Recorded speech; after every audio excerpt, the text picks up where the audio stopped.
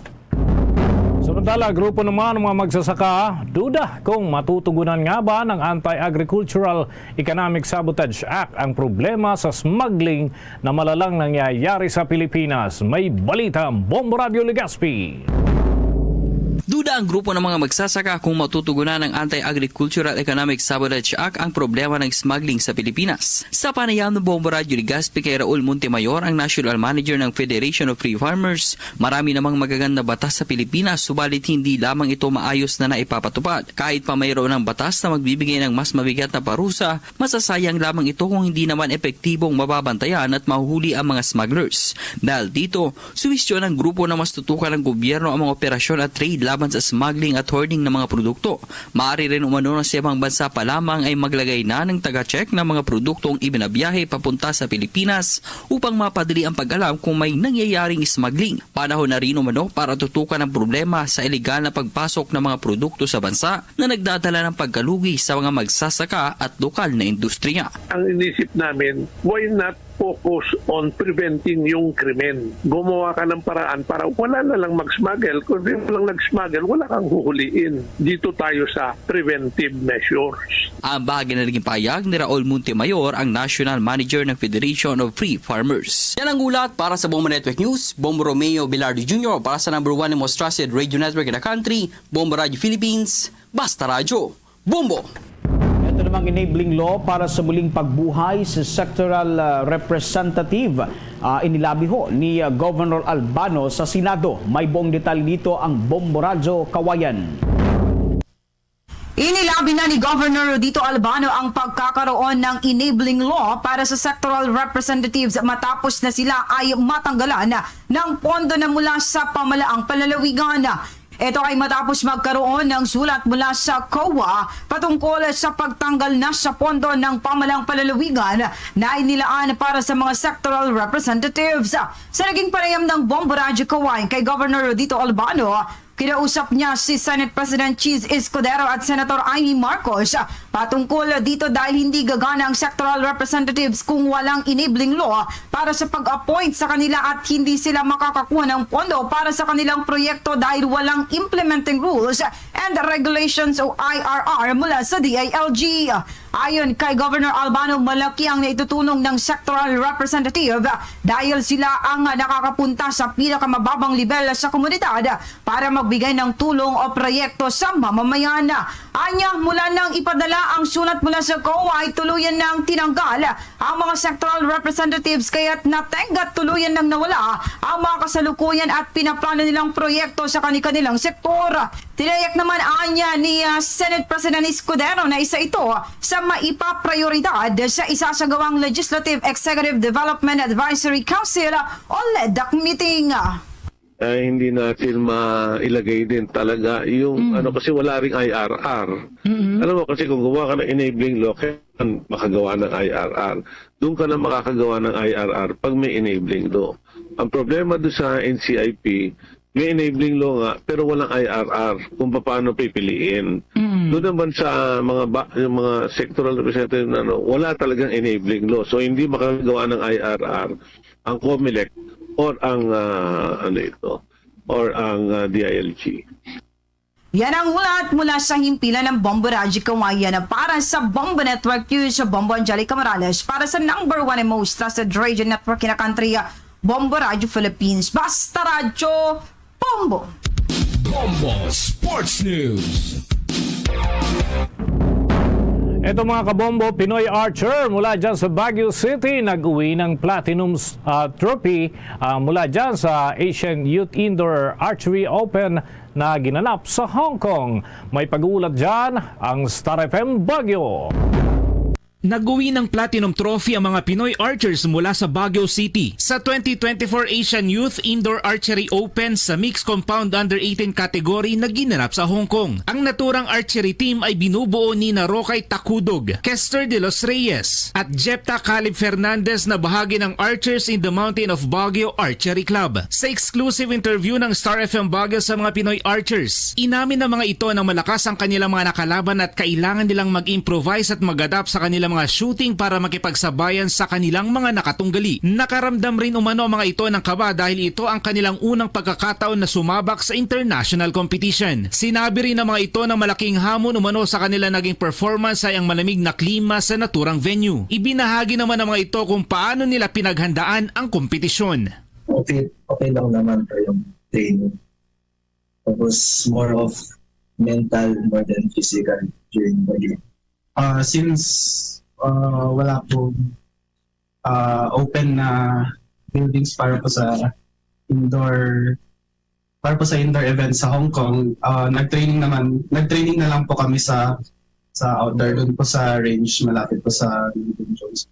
Yung sa malapit na magpunta sa Hong Kong, sinabi ng coach namin pa mag-practice ng teamwork namin. Bahagi ng panayam ng Star FM Baguio sa mga Pinoy archers mula Baguio City na sina Rokay Takudog, Kester de los Reyes at Jepta Calib Fernandez. Sunod naman nila na paghahandaan ay ang Youth Championship sa Taipei at ang Batang Pinoy na gaganapin sa Palawan sa December ng kasalukuyang taon. Iyan ang report mula Star FM Baguio. Para sa Bombo Network News, Star DJ Nash para sa #1 and most trusted radio network in the country, Bombo Radio Philippines. Basta Radyo, Bombo! Samantala, mga kabombo, ito naman, Bombo Vic, sapagkat yung mixed martial arts fighter na si Ruel Bagsik Panales ay nakatakda namang lumaban sa road to UFC. Alamin natin yan, mga kabombo, mamaya. At ito pa, mga karagdagan pang update. Kuha tayo ng report mula naman sa Star FM Dagupan. Handang-handa na at nakatakda ng lumipad patungong Las Vegas si MMA fighter Ruel Bagsik Panales para sa nalalapit itong laban sa Road to UFC Semifinals sa August 24 ng taong kasalukuyan. Makakalaban ito ang pambato ng United Kingdom na si Kiro Singh Sahota. Sa naging panayam ng Star FM Dagupan kay Panales, ibinahagi nito ang kanyang ginagawang paghahanda kasama na rito ang panonood sa mga laban ng kanyang katunggali para makasabay sa bakbakan. Ang ginagawa namin ngayon is kung ano yung naaayon sa game plan, kung saan mahina yung kalaban. So, yun yung lagi namin tinitraining ngayon. Kasi yun yung game plan eh. So, pero yun yung mas pinalakas namin, yun yung mas pinukusan namin, pero lahat pa rin inaral namin kasi MMA yan eh. Samantala, si Panales lamang ang nag-iisang Pilipinong nakapasok sa Road to UFC Semifinals at gaganapin ang nakatakdang sagupan sa UFC Apex Las Vegas. Yan ang balita mula rito sa 100.7 Star FM Dagupan para sa Bombo Network News. Star DJ Alan nag-uulat para sa #1 and most trusted radio network in the country. Bombo Radio Philippines. Basta Radyo, Bombo! Bombo Entertainment News. Binibining Pilipinas International 2024 na si Mirna Isguera overwhelmed sa itong sunod-sunod na tagumpay at ibinahagi rin yung preparasyon. Alamin natin yan sa nakalap na impormasyon ng Star FM Manila. Feeling overwhelmed pa rin ang newly crowned Binibining Pilipinas International 2024 na si Mirna Isguera, isang buwan matapos ang historic win nito sa pageant. Tila destiny nga ang naging pagkapanalo ng Abra Beauty Queen dahil sa 60th year anniversary ng Binibining Pilipinas ngayong taon ay siyang nagwagi at matatandaan na ang kauna-unahang binibini na nanalo noong 1964 ay isa ring Mirna sa katauhan ni Mirna Panlilio. Samantala, nag-uumapaw na success ang natatamo ng 22-year-old dahil noong nakaraang linggo lamang ay nakapagtapos na ito sa kolehiyo sa kursong Bachelor of Science in Tourism Management with specialization in MIC events. Sa exclusive interview ng Star FM Manila, thankful ang dalaga sa mga blessings na kanyang natatanggap at habang naghihintay umano ito sa kanyang lalahokang Miss International pageant sa susunod na taon ay mag-focus muna siya sa kanyang mga proyekto bilang binibini. Well, first of all, I'm very grateful for the opportunity of winning Binibining Pilipinas International this year. Competition ko, it's scheduled next year pa. So I think for now, I am giving all my support muna kay Jasmine and our Queen Angelica Lopez. For now, I am really trying to focus on my reign muna, on how I can make it a more purposeful reign talaga. There's this little girl na lumapit sa akin, tapos binulong niya sa akin, I want to be like you someday. After everything that I went through, there is someone who wants to be me. Kaya always believe in your purpose and believe in yourself. And look where it got me now. Bahagi ng exclusive interview ng Star FM Manila kay Binibining Pilipinas International 2024, Myrna Esguerra. Hello, Star Nation! This is Myrna Esguerra, your Binibining Pilipinas International 2024, and you are listening to Star FM. It's all for you! Basta Radio, Bombo! Yan ang report mula sa 102.7 Star FM Manila. Para sa Bombo Network News, Star DJ Gabby nag-uulat para sa number 1 and most trusted radio network in the country, Bombo Radio Philippines, Basta Radio. Bombo! Mga kabombo, tutok lamang sa mga development at mga kaganapan sa iba't ibang sulok ng ating bansa at buong mundo na rin sa pamamagitan ng Bombo Mobile App. Ganon din sa ating TikTok at YouTube channel ng Bombo Radio Philippines. Maaari din po kayong sumubaybay sa Facebook Live programs. Sa bahagi po ng Mindanao, masusubaybayan ng mga Cebuano speaking sa Mindanao, Bombo Radio Davao, Bombo Radio Cagayan de Oro, Bombo Radio Butuan at Bombo Radio Jensan. Habang yung mga Ilonggo speaking, Bombo Radio Coronadal. Kumbot ka, Sir Nation, manalangin ho tayo ng Orasyo Imperata for Peace.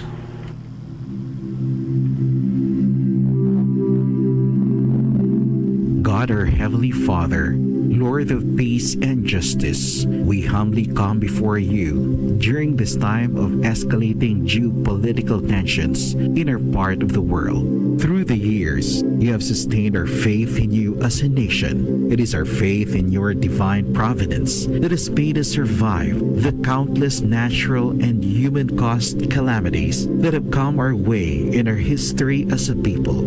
Spare us, Lord, from the horrors of war. Hear our pleas as we cry out to you. Have mercy on us, Lord. Rescue us from the malevolent forces that influence world leaders. For we believe that our struggle is not against flesh and blood, but against the rulers, against the authorities, against the powers of this dark world, and against the spiritual forces of evil in the heavenly realms. We pray for your leaders entrusted with making crucial decisions for our nation. We place all our hopes in you, seeking your forgiveness and mercy for the times when our fears and suspicions have tainted our perceptions with ethnic biases and prejudices verging on racism. We earnestly pray, Lord, that you make us instruments of your peace. Where there is hatred, let us bring love. Where there is injury, pardon. Where there is doubt, faith. Where there is despair, hope. Where there is darkness, light. Where there is sadness, joy. Through our Lord Jesus Christ, your Son, who lives and reigns with you in the unity of the Holy Spirit, God, forever and ever. Amen. Our Lady, Queen of Peace, pray for us. Saint Michael the Archangel, pray for us. Saint Joseph, pray for us. Saint Francis of Assisi, pray for us. Saint Lorenzo Ruiz, pray for us. Saint Pedro Calungsod, pray for us. Luzon, Visayas at Mindanao, yan ang kalipunan ng ating mga balita para sa pantanghaling edisyon ng Bombo Network News. Mula sa Bombo News Center para sa number 1 and most trusted radio network in the country, Bombo Radio Philippines. Basta Radio, Bombo! Ito sa gyapon ko primo Bombo Chama Blanco Hover. Standby sa kay Bombo Angel Tan. Unahon tani kay half day lang kuno ang opisina dira sa may Iloilo City Hall. Ini may kang tanan sa paggaluntad sang pagkadula sa ila siring elektrisidad. Sandi gani diri sa latest information sa Facebook post ni Mayor Jerry Treñas nga bangod kuno sang 2 ka oras ini iyang power outage sa Iloilo City Hall. Gimpatimprano na lang pauli ang mga empleyado yang pamangkot anong kabangdanan sang power outage. Check ta si Bombo Angel Tangel sa report. Please come in. Nangin half day na lang gid diri ang nangin opisina man abi sa bahin sang Iloilo City Hall bangod sa duha ka mga rason nga ginplastar diri Bombo Cham. Una diri nga may disinfection kuno nga patigayunon at the same time ining ginatawag nga wala sang kuryente o kun ang ining term fail o kun due to power failure sa building o kun kabilugan nga mga building diri sa bahin sa Iloilo City Hall. Sa pagpangusisa natin diri Bombo Cham kay Mr. Mitch Antiken nga ang building administrator sa bahin sa Iloilo City Hall iyaging pahayag nga naghalin pagali sang kagabi 11:45 nga ti wala sang kuryente dira sa bahin sa Iloilo City Hall. Kagati ang operation Bombo Cham syempre sa mga opisina hindi gid ini sila ka-function dali-dali bangod man kay miara nga area sa City Hall ang hindi gid abi masudlan sang abi init o kung nakasanag man abi Bombo Cham nga ti para bisan pa paano mangin operational gid lamang. Din pamangkot natin diri kung nga abi wala gin gamit ang generator since miara man daan yung generator ang City Hall nga ti sadto ginagamit nga daan. Sunod diri kay Mr. Mitch Antiken niya, hindi nila kung gamiton ang elevator, ang generator, hindi nila tumod abi Bombo Cham kung diin gid nagasugod ining problema. So it means do total blackout gid ini siya sa bahin sa City Hall nga wala gid sang generator. Sa pagkamatuod do ginako man nila nga internal ining problema, rason nga nagrescue man ang more power para buligan sila Bombo Cham. Pero until this moment subungod to wala sa gihapon ini sila maka-abi check-yar or like madig-in gid nila maka abi anong rason ko nga amo gid sini kalawig ang nangin pagkadula sang power supply sa bahin sang Iloilo City Hall. Bombo Cham kag sa pagkamatuod kay inas ang aga kuno miara nga na-trap sa elevator bangod sa sining patay sindi nga power supply sa bahin sang City Hall. Kagati with this one kit-an ta mga Bombo Cham nga mismo mga patay siga ni siya nga set up si Miss Raiza Treñas Sugan Bombo Cham nagsaka man ginakungkong niya pang nga bata ha nagsaka man halin sa may ground floor pakadto sa may 7th floor ti amo ni sining pastada Bombo Cham nga ti wala gid sang kuryente pero ti dududa man ta nga ibandri ang hambal nila nga ako nung rason nga may disinfection siguro ti gindungan na gid lamang or according man diri sa announcement sang page ni Mayor Jerry Treñas nga ti miara gid man kuno nga unstable nga power supply o kung due to power failure gid ini siya Bombo Cham.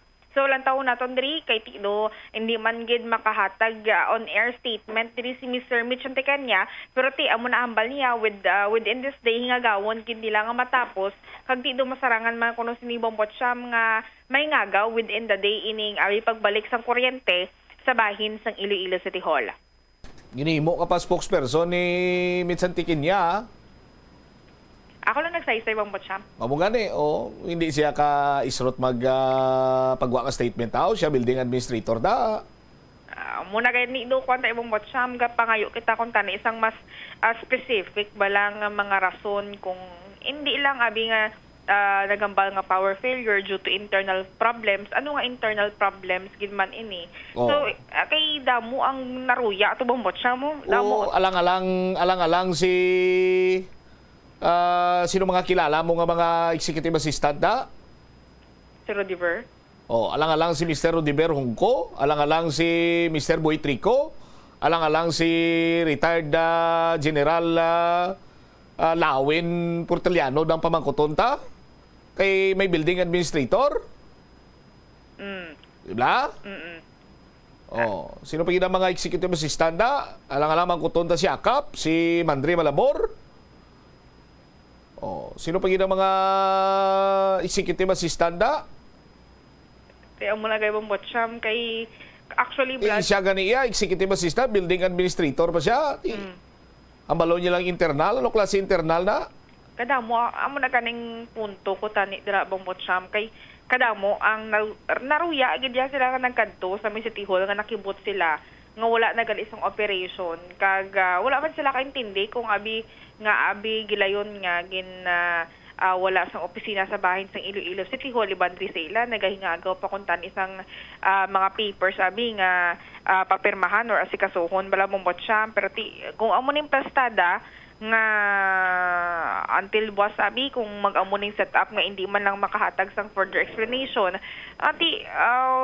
kulang gidi nga basi maliwat naman kag sa punto lang alas 11 pasado sang gabi nabalaan nga daan nga may diferensya ganito ba si kung mamuok piyang tulog ni Mitsan Tikinya mo ng oras ang balya makina mo siya kagapas na nagkadto sa may City Hall mga 6 a.m.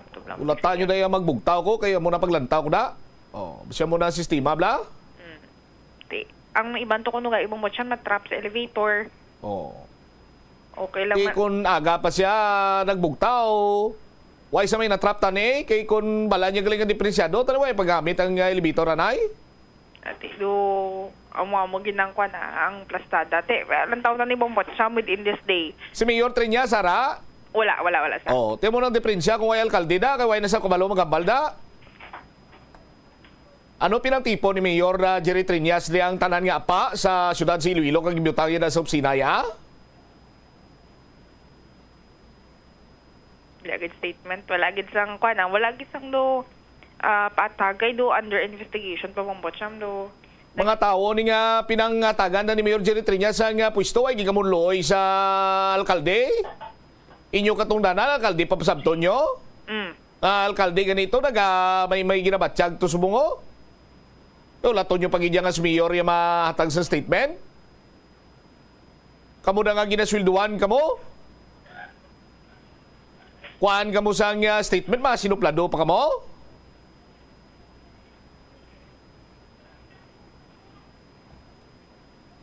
Jel? Hindi ka man nakikisa ko ng Bombotsyam, no? Ano? Hindi ka man nakikisa ko. Hindi ko mati mayo, no? Hindi ka man nakikisa ko. Ay, why kaya hindi ko akig si mo, Jelia? Never ko yung mga akig si mo.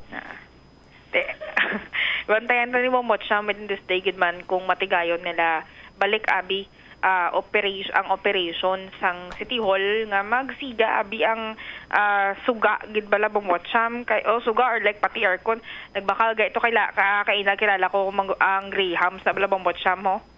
Wala sang aircon sa City Hall mga 30 minutes to now na ang bag-o bakal nga duga ice patutani nga Grahams grabe gid ka inang paang sa City Hall grabe ang init dungan pagitabi ang kadamuon man sa mga empleyado nga nagahingagaw pa na kay mga around 10 a.m. to nakabaton sila sang order halin sa may opisina ni Mr. Melchor Tan nga nagambal nga ma-disinfect lang kung ano yung City Health Office naghingagaw matugan iban panabon sa mga gamit nila pero iban do wala kay iban sa nila half day lang na kay wala kuryente do askuan na do for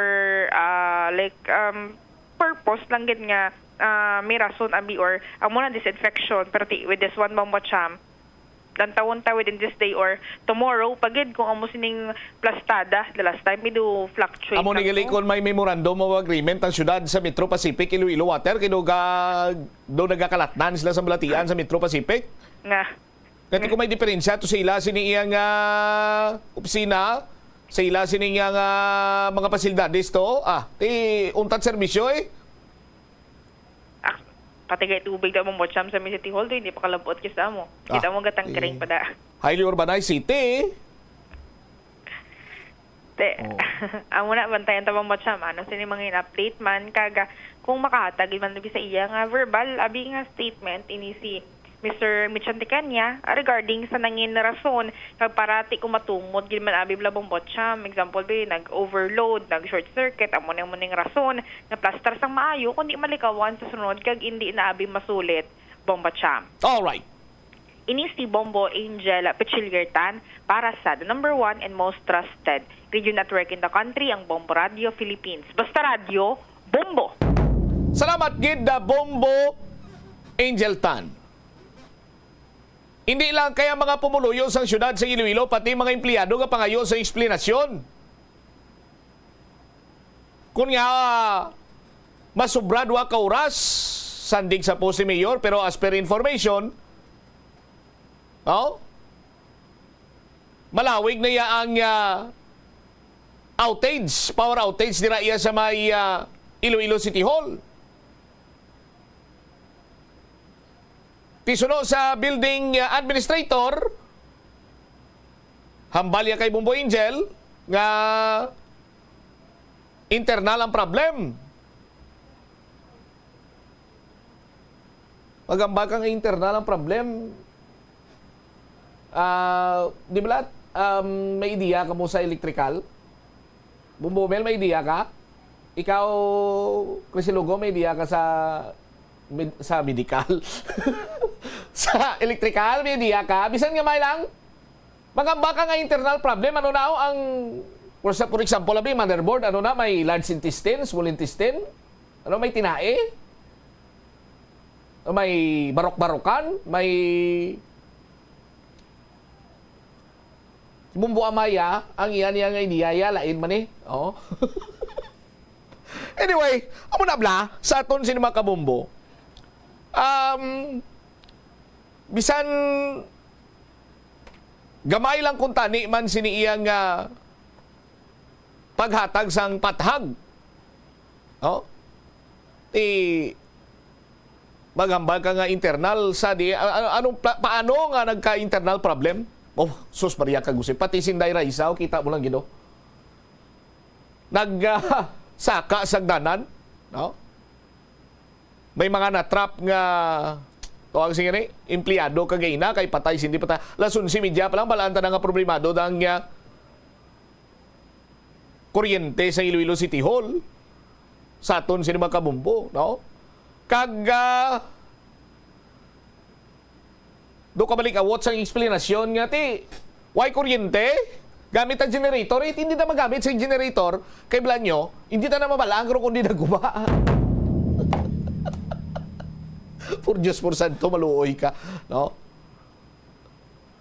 Pero why man ini nagaklinabo gina gakatabo man ni kung wise mayor de. Oh? Kung walang alkalde, why niya dayon ni no? Why sa may mangita sa medyos posibles na ba? Kanugo lang sa ginapaswildo tada sa mga ginpangapuwent ni Mayor Jerry Triñas ng mga masaligan niya. Masaligan niya kung narasa, pero kung why sa hindi naman masaligan. Hindi naman masaligan sa nga bisan mo empleyado do hindi kasalig dira sila. Kapitalan lang ta sa blamo ma-disinfect kami. Oh, may aroon da nga naga opisina sa City Hall. Ano to paging? Oh, damo lamok ro to City Hall. Por Diyos por santo. Oh. Nga nagapanukot kita. Nagapanukot kita bangod gati kinamatarong sang pumuluyo hilabi na adtong mga nahatagan sang huol nga may mga transaksyon dira karon sa may Iloilo City Hall. Oh? Nga wala sang kathagan kag sa mga tinaga pabalati dreaming kaya balan ka malang iyang ati internal ang problema. Oh. What do you mean by internal? Amo ni kung kaisang budlay bla kundi ta kaintindi sa aton trabaho. Oh, kay bisan ano tada kadugay kung makangkon sa nga problema ti diktak balokon paano tana nga bisan palusot na lang sabat na although nga ti palusot man nga sabat ang problema internal Oh.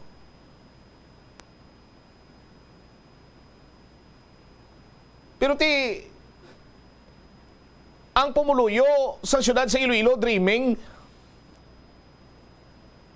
sa aton sini nga mga kabumbo.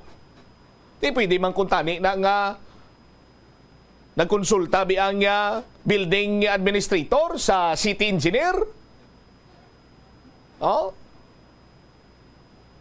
Nag-approve pamangkot ni Rabi sa mas may nakabalo sa kuryente. Para nga pananglitan mamangkot ang mga pumuluyo nga may kinamatarong sang nagakaigo nga sabat.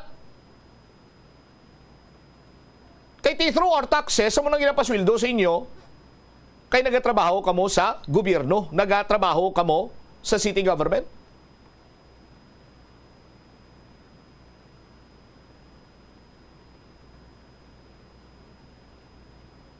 Sa aton sinimatag palamati. Di ba? Unfair man na karon niya para sa mga pumuluyo nga may assign dirang alkalde as building administrator. Mangkuton mo kung ano sistema kung nga nadulaan sa kuryente ang bilog siniya nga City Hall. Sabton ka lang iyang internal problem. Nga wala na gamit generator, kay kung magamit kuno generator, hindi man tultulan kung di nang problema. Ano klase istorya to ni man? Ibla?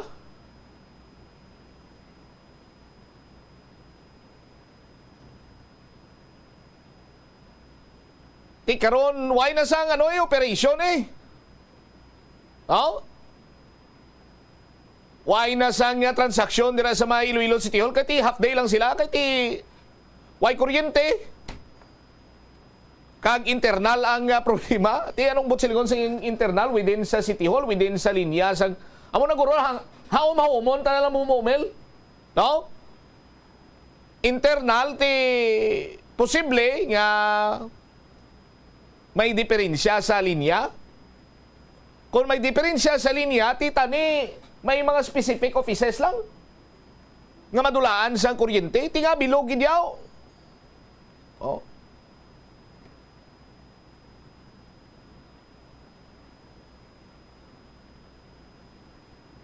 Hindi mapandar ang generator base kaway ka mo da inog gatughong.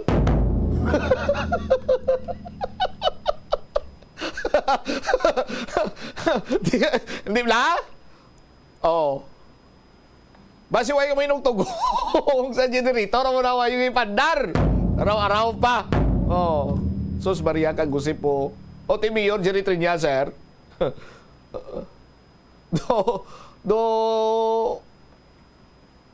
Ang mga salaligan mo dito, hindi masaligan ako. Oh. Basi hulat na hulat, panilang alkalde magagawa sa magpaayo-ayo. No? Makabalik ka sa opisina, kagamo ang maghatag sa statement por Diyos por Santo. Oh, isalig na lang nalatanan nila sa kay Mayor Jerry Triñas. Oh, maluoy ka, no? Kanamo sa nagapadala sang mensahe diri sa to, no? Oh, bawa. Oh. Hindi ko lang yan pag-imensionar. Hindi ko yan pag-imensionar sa kahanginan, blamo mlain na bumbumel. No? Hindi ko ya hindi niya pwede malawag sa kanginan nga damo sila guron sa City Hall. Hindi na pwede. Oh. Hindi na pwede. Kibla mo, basta hindi na pwede Oh. Sa liwaton ko nga hindi pwede pag-imit lang sa kanginan. Labi na gidri sa bumburadyo nga damo sila guron dira sa City Hall. Hindi na pwede na. Tandaan nyo na. Ikaw, Amay Suryaso, Umel, hindi nyo na pag-ambal-ambal onera. Ang problema, galing kayo, may magamoy onera nga duwa. Anyway, kabay pa, no? Pangamuyuan ta na lang ni. Or sa bulig sa nga more power, or may mga elektrisyan man dira nga mga tinawo sa City Engineer's Office, buligin nyo na si Mitch Tikinya. Kagatudluin nyo na sa John kung anong paano mag-explicar sa sunod kung may diferensya pas kuryente na. Kahit kung siya lang, tido internal gurong problem. Base ko ng internal nga problema, araman mismo sa iya. 22 minutos sa nakaligad sa takna sininga launa. Pagbalik nato na banwa, dugang nga mga balita kang impormasyon, Iloy! Sang ginlutang patay dito sa Maybilya, Anita, City Proper Area, hugot ang pagpating ang suspect, ang gindakop sa pulis. Nga mong suspitsado paglutang patay kay former punong barangay Ernie Pural, isa lang! Kapila ko liwat-liwaton gapon na bumumil mo halin sa ang video tadira bla nga gin forward sa computer tada kag sa cellphone ko. Why gin man ya gloves? Why gin man ya gloves? Do parehas ni isang kaso ni O.J. Simpson bla. Pati gin pabangdan to sa nga iya gito kuno gloves mo. Pero sang gin sok-sok yang gloves, di bla do hindi to kay go siya. Amo to nga na-acquit sa acquitted sa kaso. Sa aton sini nga mga kabumbo, kung ang chief of police pasang lapas, why na lang kuno nila gin paparapin test kay manigative lang gyapon kay pagtiroy ako no wala sa gloves. Sa aton sini nga mga kabumbo, beautiful. Kung ang kilala ko pa, what a beautiful nice. Pero anyway, balikan ta ni karon, statement naman niya sang Iloy, sang isa ka biktima nga nagapati nga nagtiro kay Kap.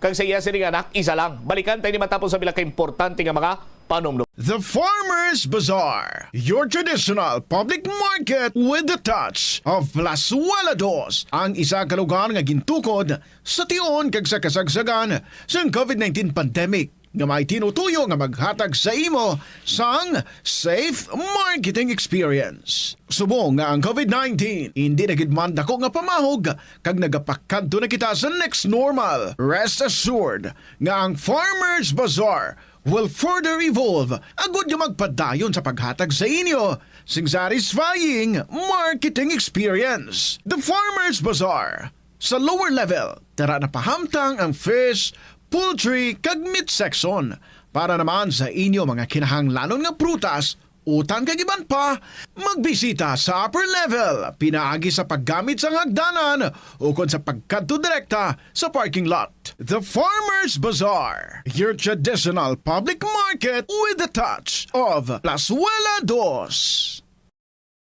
Plazuela de Iloilo Billboard of Activities for August 4 to 10, 2024. It's another Saturday nga puro sang inyo mga paborito nga songs that are largely from the past years. Kaupo ng Technocrats Band sa concert at the Plaza. Mangin inyo, umpisa alas 6 ang gabi sa Agosto 10, Sabado.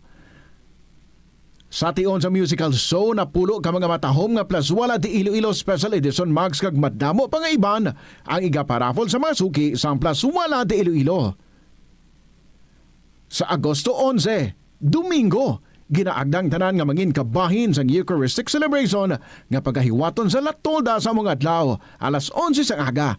Sa tion sa misa, pangayo naton sa Ginoo nga padayon na kita nga hatagan sang kaalam kung paano malampuwasan ang mga challenges sang ginapaabot nga weather abnormality nga amo ang La Nina. Plazuela de Iloilo, we remain to be one with you in a common hope for a better community and a progressive country in 2024.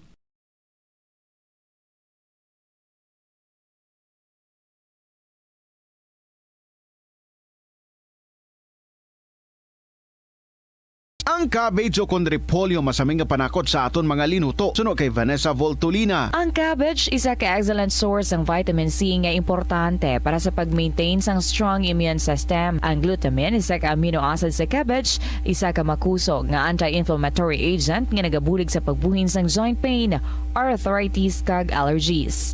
Ang cabbage naga-contain sang vitamin K kag antioxidant nga anthocyanin nga naga-boost sang mental function kag concentration. Hindi pagpakanabua ang piso-piso mo nga natipon. Bisan madugay magdamo, iniamo ang mahimo nga emergency fund sa tion nga tuman mo na kakinahanglanon ng kwarta. Abi mo, amo man ini ang makabulig sa imo nga hindi na pag-ibutang ang imo kaugalingon sa risgo, kaangay sang pagpangutang nga may dako nga interest o kun pagpamroblema bangod hindi on time ang bayad sa imo nga bills.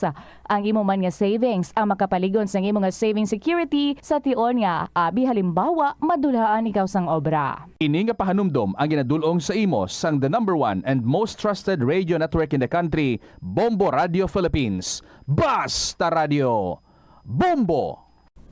Yari ang mga tips nga dapat mo tandaan agud nga mangin safe and healthy ang pagkaon sa imo nga pamilya. Dapat nga tabunan mo gid pirmi ang mga pagkaon nga yara sa lamesa o kung ara sa imo kusina agud malikawan nga kadtuan ini sa mga insekto nga mahimo magresulta sa microbiological contamination. Gilayon nga ihaboy ang mga napanos na nga mga pagkaon o kung ang ginasuspetsahan mo nga malapit na lang mapanos nga pagkaon. Ang pag-reheat o kung pag-recook sa sining mga pagkaon ang hindi makabulig. Gina-advise man ang paggamit ginseng serving spoons agud nga malikawan ang cross-contamination sa mga tawo nga nag-share sa mga pagkaon.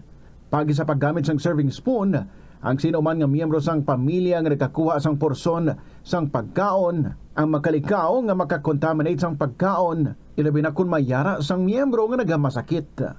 Ini nga pahanumdom ang ginadulong sa imo sang the number one and most trusted radio network in the country, Bombo Radio Philippines. Basta Radio! Bombo! Ang kasubo kag depresyon ang hindi pareho nga balatyagon. Ang depresyon ang hindi gulpiyada lang nga nagakatabo sa isa ka tawo. Masami man nga ginakabig sa mga tawo nga depressed ini bangod sa kasubo nga nagakabatyagan.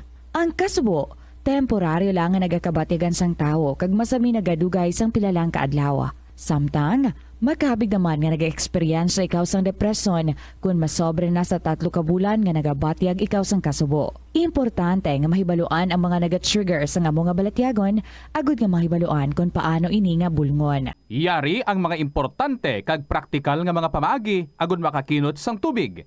Sa kusina, magamit sang yahong o kon labador sa paghugas sang mga ulutanon o kon prutas. Magdesignar sang baso o kon water bottle agud gamiton sa bilog nga adlaw agud indi magsigi panghugas sini kada matapos ang pag-inom. Kung aksidente nga may nahulog nga ice o kon yelo, indi ini pag-ihaboy. Sa baylo, ibutang ini sa mga masitera sang tanom. Kung may bilin man nga yelo o kun tubig sa baso nga ginimnan, tipunon ana ini sa balde agud ibunyag sa mga tanom antes hugasan. Si Anay Supreme Court Associate Justice Florence Dolendo Regalado sang Concepcion, Iloilo ang naghimo sang maragtas sa kasaysayan sang board exams sa Pilipinas. Siya ang nakakuha sang pinakamataas nga marka nga 96.7% sa Philippine Bar Examinations nga wala pa nalapawan tubtob subong. Nahimo niya inisad tong 1954 bar examinations. Natapos niya ang Associate Degree in Arts sang 1949 sa Far Eastern University kag abugas siya sa San Beda College of Law bilang cum laude sang 1954. Nagtuon man siya sang Master of Law sa University of Michigan nga natapos niya sang 1963 bilang isa ka Dewitt Scholar. Magluwas nga nangintanyag nga propesor sa sulod sang 30 anyos, nakilala man si Regalado nga eksperto sa patag sang criminal law. Yari ang mga simple nga paagi agud makakinot sang tubig. Kaayuha ang mga taga sa tubo o kon hose. Hindi tanan nga taga sa mahapos kagilayon nga makita tungod ang mga tubo o kon hose ang nakalubong sa duta o kon semento nga bahin sang balay. Kung magsigi ang mga tagas nga ini, mahimo nga magalabot sa 10,000 ka litro sang tubig ang mausik sa isa ka tuig. Maggamit sang leak detection tool o kon magkonsulta sa mga eksperto kung may pagpangduwa-duwa nga may tagas sa mga tubo sang tubig agod ini gilayon nga makaayo. Nagaproblema kagid bala kung paano makasupod sang kwarta bangod sa wala tuong nga galastuhan. Better management ang kinahanglan dira. Isa ka tip abang spending awareness. Magamit sang money management app o kung pwede man nga malista mo agud nga ma-track o kung masundan mo ang imo gasto sa nagkalain-lain nga kategorya. Diri mo mahibaluan kung pila ang imo gasto sa hindi manggid kinahanglanon kaangay sang pagkaon sagwa, entertainment kag bisan ang adlaw-adlaw mo nga pagpangape-kape sagwa nga tuman ka gasto. Kung maedukar mo na ang imo kaugalingon sa sini nga mga andan mo, sigurado nga makahimo ikaw sang plano kung paano ikaw maka-improve. Ini nga pahanumdom ang ginadulong sa imo sang the number one and most trusted radio network in the country, Bombo Radio Philippines. Basta Radio! Bombo! Sa patatas, masami ginahaboy na lang nato ng panit. Suno kay Dr. Cynthia Sass, isa ka nutritionist, ang panit sang patatas sa makabulig sa increased potassium intake. Ang potato skins nagaprovide man sang source sang iron nga isa ka essential mineral nga ang primary function nagalakip sang pagsuporta sang red blood cell function. Ini nga cells nagakontain sang dako nga amount sang hemoglobin, ang protein nga nagabind sa oxygen halin sa ginahaklo ang hangin kag ginadala ang oxygen sa bilog nga lawas. Ang pinakaunang nga department store sa Pilipinas, ginbuksan sa Iloilo sa 1877. Ini amo ang Huskin and Company nga nahamtang sa corner Calle Real nga karon JM Basa kag Calle Santo Niño nga karon Guangco Street.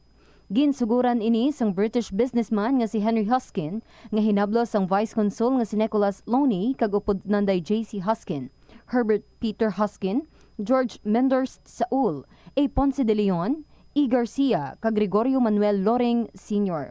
Nagbaligya sang magkatuhay nga produkto kaangay sang groceries, hardware, stationery, mga hampanganan, alahas kag iban pa.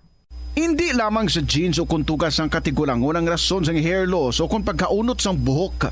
Natukiban sang health expert sa South Korea nga ang hair loss ang tuga sang environmental factors. Sa bugos nga kalibutan, nagalabot sa 4.2 million ang nagakapatay bangod sa outdoor air pollution suno sa World Health Organization.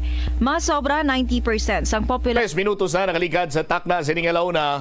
Balik diri sa pagpangalagad sa Bombo Arizonto sa DYFM Bombo Radyo Iloilo. May nag-react diri sa mga palamangkutanon kag sa mga sabat balakag natuhoy sa balita sa power outage, no? Dira sa may Iloilo City Hall, no? Isang namangkot kung anong problema ang sabat sang building administrator, ang bali Mr. Mitsantikin niya, ti internal problem. Oh. Ti may generator da ngaway gingamit aw. Bala mo kung magamit sang generator, hindi mabalaan ang problema. Oh. Liwat. Anong kausa sang pagkadula sang kuryente sa Iloilo City Hall? Internal problem. Di kay may generator. Nga wala ging gamit ang generator. Wala mo nga kung maggamit sang generator, hindi mo na karoon mabalaan kung di ng problema.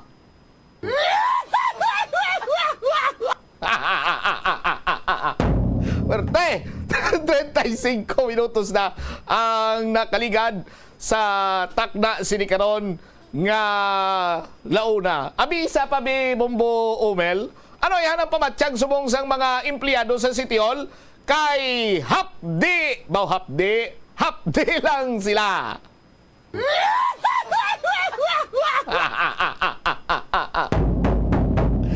Standby na sa kay Bombo Pauline Piliora. My goodness, oh. Iloy sang ginlutang patay sa Villa Anita City proper. Nagapati gidya nga ang nagtiro kaya nay punong barangay Ernie Poral kang nagtiro sa bata ya. Isa lang katawo. Tsekta ang dugang nga mga balita kang impormasyon kaupod sa kay Bombo Paulina Piliora. Pau sa report, please come in.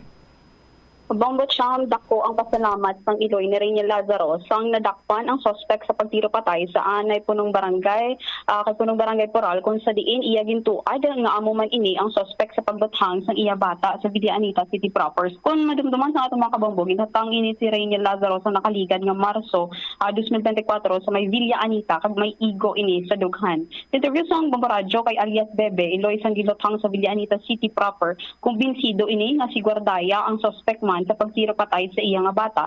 Bangod sang nakita niya ini sa CCTV footage na natabo nga shooting incident sa Baldoza, La Paz, kung sa diin sa ulihi nga bahin sang video, kung sa diin nagbalik ining suspect kag gintiro liwat si punong barangay Poral, makumpara niya ini sa CCTV footage man sa nga ginkuha sang tion nga gipatay ni iya nga bata base sa panindugon abi kag sa hulag kung sa diin nagabaka-baka kag ang suspect subong man may testigo ini nga nakakita sang natabo. Sa panaysayon ni alias Bebe, antes matabo ang pagtiro patay sa iya nga bata, nakita na niya ining ang suspect apang hindi lamang mapadod kung sa diin kag sa kung san o sang nakaligad man nga Abril 11 naka-file na inisang kaso ang pamilya apang wala nag-attend ining suspect sa hearing kag ang ginaaligar lang nga lookout amo ang nag-attend lamang kag nagapanginwala man nga lookout ini kag humalin pa amo nga tion wala na sang balita ang pamilya ni alias Bebe na hanungod sa kaso kag sa suspect bangod mabudlay ini kuno dakpon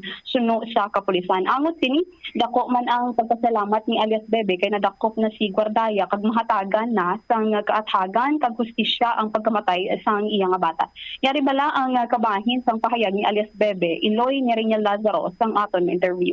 Kaya ako nung nakita ko lang sa footage ng CCTV nga wala na kuya damo pa istorya siya gidya ma'am ang ako niya kwan nga pagkita ko lang sing iya kwan siya gidya ang nagpatay sa bata kuya o sa last portion ko gid nakita ganun ang pagdalaga niya pagbalik niya liwat sa takay kapag pagtiro ya sa sunod-sunod niya tungat tiro dugadali sa nga malakat dito ko sa nakita nga kakiang-kiang sa ang pag-atras siya ma'am nga malumpat na tani ang isa ko kay nablos kay nakita sa sing nablos ko nagsulod ang yakamot sa may jacket mo gatras ang nablos ko ang bata ko matamat man niya malumpat nakita ko sa gatras sa dito ko sa nakita pag nagtiro ito sa bata ko dito ko na-identify ang tiil lagid inaulat na lang to sa namon mga mag-attend sa singiring namon ginarapol pang hearing namon nulat na lang namon hearing na gid lang. Na-file na naman bilang kasong April 11. Naka-file na kami ma'am. Naulat na. Naulat. Tagid lang naman ang hearing naman. O galing nga wala na ano yung Budlay wala pa sa ang siyak nga dalakpon sa budlay sa dakpon. Hindi sa kisa makita-kita. Wala sa katubang sa akon ang iyala ang lookout. Nag-counter pinabit na sa akon na. Nga gusto i-atras ko ang kaso kay wala sa kuno hindi siya kuno ang nagpatay sa bata ko kung hindi ako nung kilala bata ko. Pagpakita ka dahil sir sa akong sintura amba ko doon nakita ako sa kaisang una gabaligya kami sa Supermam Inasal ang amon pisto ng Tigbawan San Joaquin Tubungan kag Igbaras. Kita ko na sa amba ko sir na nakita ko na ni sa sir o galing hindi ko lang makuan kung sa diin ko sa nakita namba ko kay sir bali sir sa akon nang paminsara mayo nang bali sir sa akon amon gini ako na pangamuyo ko sa dodong at niya galakat lang ko yung pakadto sa court ma'am sa tabuan niya ma'am gambagit ko yung madakpan gid na chik ang nagpatay sa imo pangamuyo ko asan mo ni nabatian nga mo na may patay nga ex-kapitan pagtabo sing aga pagka ugto kung gabi ito nagwa sa Facebook ko dason paglantaw ko ay hindi nag-chat gali sa ako na kung ang libiin niya gimpasa yan yung Facebook wala pa ko nung nakabalo so ngunyan bayata na dakpanis data wala pa kay wala pa din may nag-chat sa ako ng mga pulis so ngunyan bayatan sa akong dakpa nag-ijata ay gimpasa sa ako ang kwasing Facebook paglantaw ko nakita ko yung last portion niya, nalipay. Ko yung kalipay ko yung ma'am sa nadakpan siya ma'am. Bali ang lookout lang ma'am, ang nagtubang sa akon. Ang lookout lang nagtubang sa akon. Amula na, ang lookout na nangayos sa akon. Si Guardaya na nangayos sa akon 10 days nga kay wala pa sa ka-counter pinabit. Nangayos sa akon sing 10 days. Di nag-atag man itong prosecutor namon. Kaya basta yung taga-angkos na ma'am, bakit yung man to. Tapos doon na-delay pagid siya na ngayon sa 5 days pagid sa akon sa iya ng counter pidabit. Wala na dason siya nagatin natin. Wala na dason. Amo na naulat na lang namon ngiring namon. Tapos ang lookout yan nagambal man sa akon nang wala ko na gani kabalo nang dagapakilo yung lookout sa ako niya. Iatras pati ang asawa nag-aising lookout para man. Iatras ko ang kaso kay ambay sa akon. May kabataan sila pil ng gamay pa. Amba ko lang, taong ko lang, hindi ko kambal siya mo sinakay. Kung anong nabatyagan yung Kung anong nabatyagan nyo, ang nabatyagan ko sobra-sobra pag iya kasakit. So nagpatay sa bata ko, ginkuhaan mo malipayon nga pangabuhi ang bata ko. Natawa sa kalibutan, kadlaw lang na siya kag mag ngisi-ngisi, wala ka ginikwaon siya. Ay salamat sa nabulig, diyan pagdakop siya mo na ako mambal. Salamat sa mga otoridad nga nagdakop siya. Kay matagaan hostisya ang bata ko. Nabatian si alias Bebe Iloy ni Rainiel Lazaro. Alright, so butsilingon nga si ang Iloy ni nakatubangay na ni sila nga duwa ni Nilo. Wala, Bombo Champ. Nang base lang ni sa affidavit, ang nagtubang lang ni sa iya, ang ginaaligaran nga lookout sang time naging tiro ining iya nga bata. Ti paano siya nakasigurado nga ang nagtiro to sa punong barangay?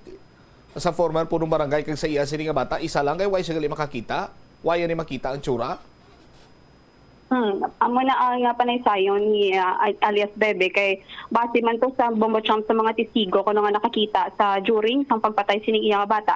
Kag sa iya man sa CCTV footage nga nakita niya gin kumpara ini sa CCTV footage man during sa ginpatay ini nga si Rainiel Lazaro. All right. Sige.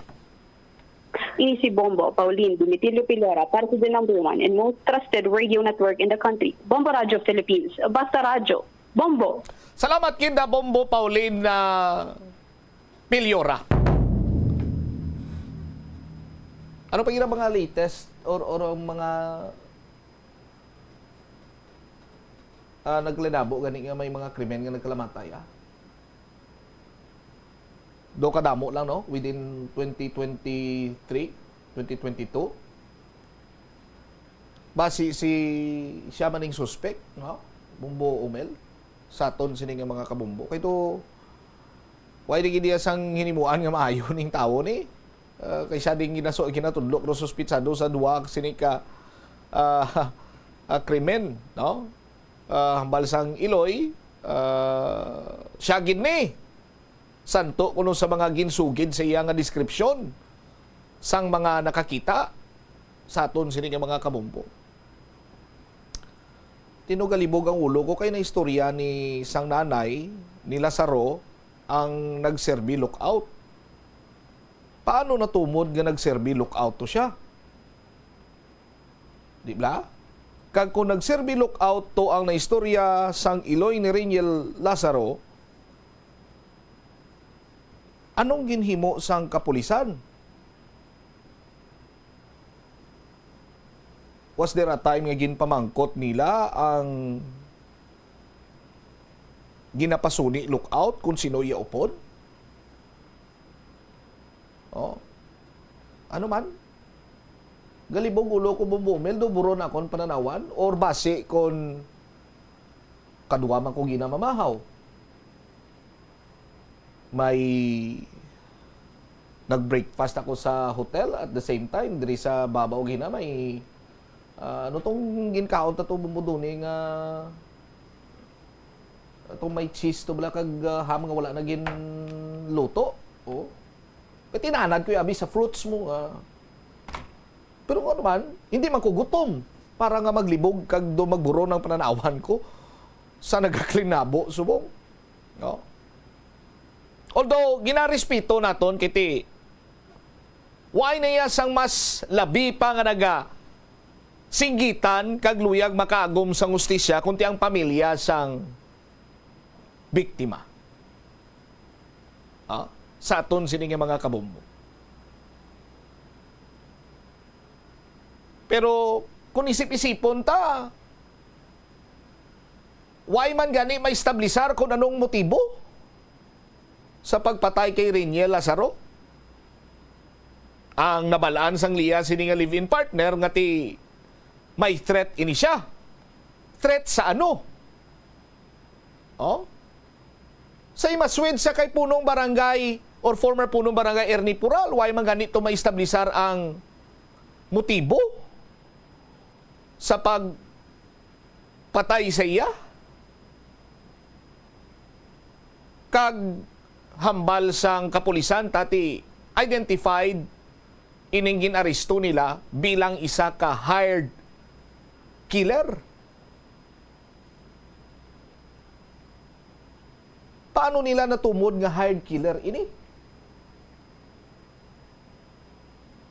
Napamatud-an nila bala nga ini siya ang isang man ka hired killer, may nagakaigo bala ini sila nga holdings, records, datos sa pagtumod bilang hard killer ining si Nilo. Ano kaning apelyido yan ni Bumbo Omel, lipat ko? Kay taga Gimbal ni siya, taga Ikukulo, starts with letter G ni Guardaya. Oh.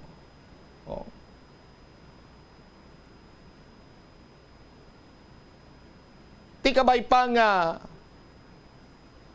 sa liwat ang ato ng siniya panawagan, matagan hustisya ang mga biktima sining pagpamatay, at the same time hindi iya makatugas ang isa pagid ka inhustisya nga suma total sini wala man iya sang may nalabot or na-achieve nga hustisya sa pag-aresto sang isa ka tawo nga way man niya sang kahilabtanan sa kung ano man nga natabo sa krimen. Ang aton sini kapulisan, may mga circumstantial evidence nga ginauyatan sa pagtumod nga ining si Nilo Guardaya, amo ining nagtiro patay kay Reniel Lazaro, amo ining nagtiro patay sa kay former punong barangay Ernie Pural. Sa aton sinikaronia nga mga taga Palamati. Ugali kiti may pila ka mga palaligban lamang sa aton sini nga mga kabumbo, katulad na gid lamang iyang wala ini siya gin pa parapin test kay ang hambal sang hepe sang lapas liwaton ko iyan niya statement.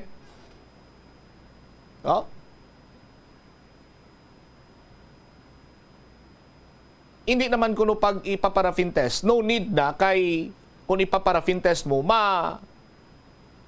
negative lang sa gyapon kay ang suspitsado or si Nilo Guardaya sang gin-execute niya ang krimen, nagagamit sang gloves sa aton sini nga mga kabumbo.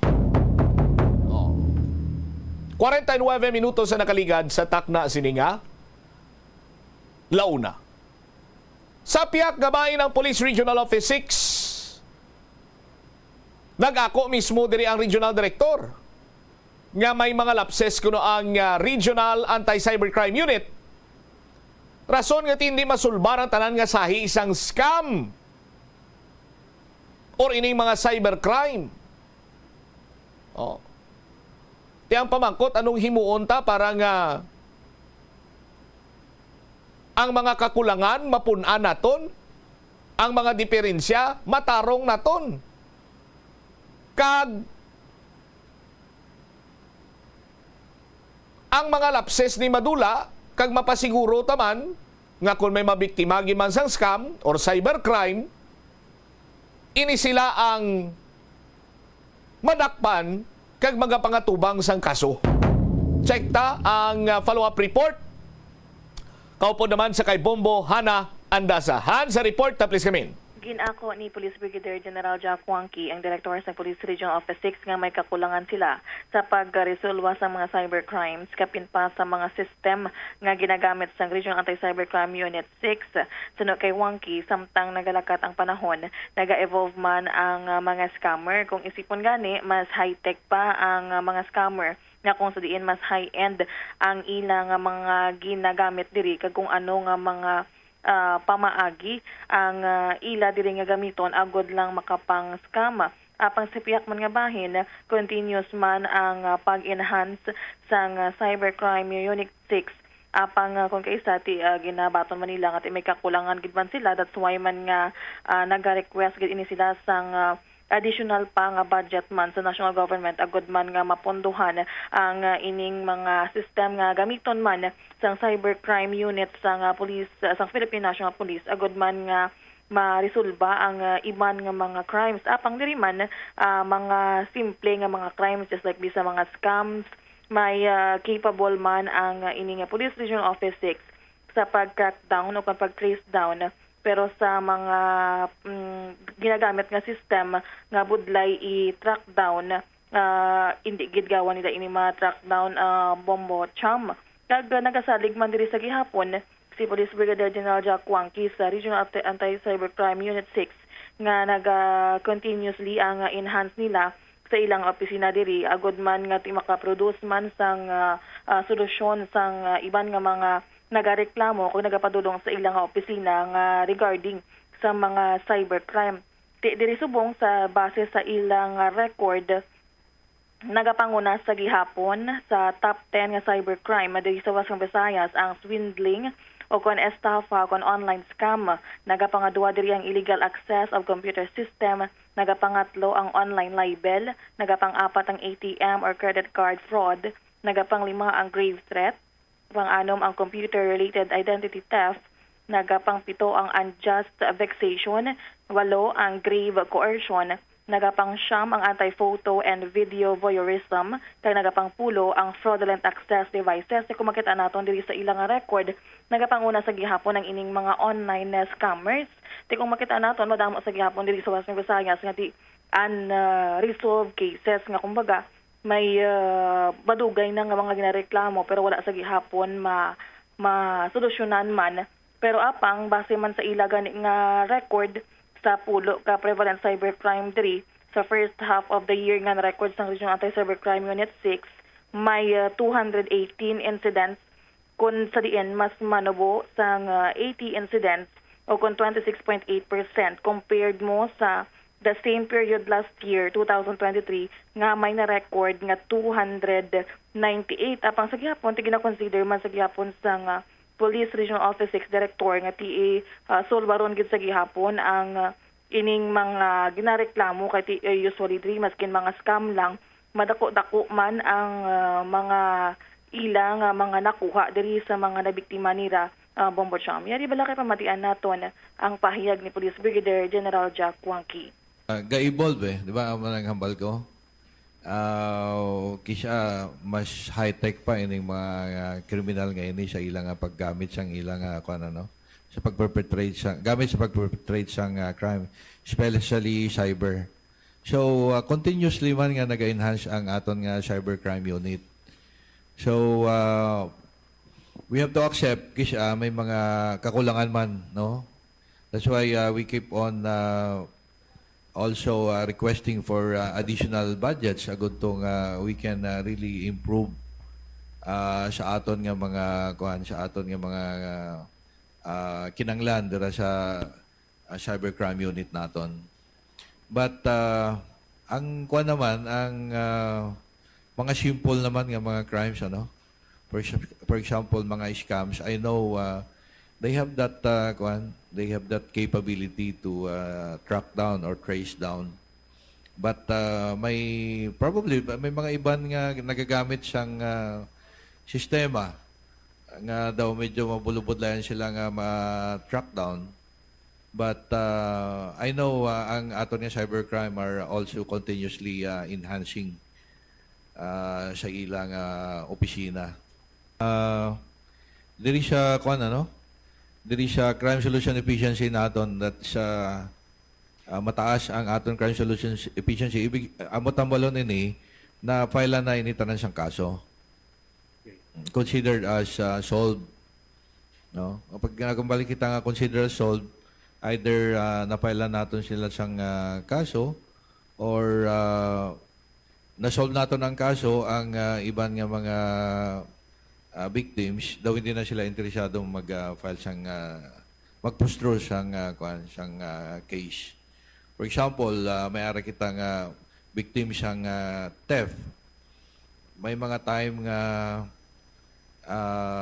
they're not already interested to pursue with the case. Amo na nga gina-consider man gyapon naton nga solve na is because recover naman ang ilang nga mga kuan, ang ilang nga mga property nga na nakawatan.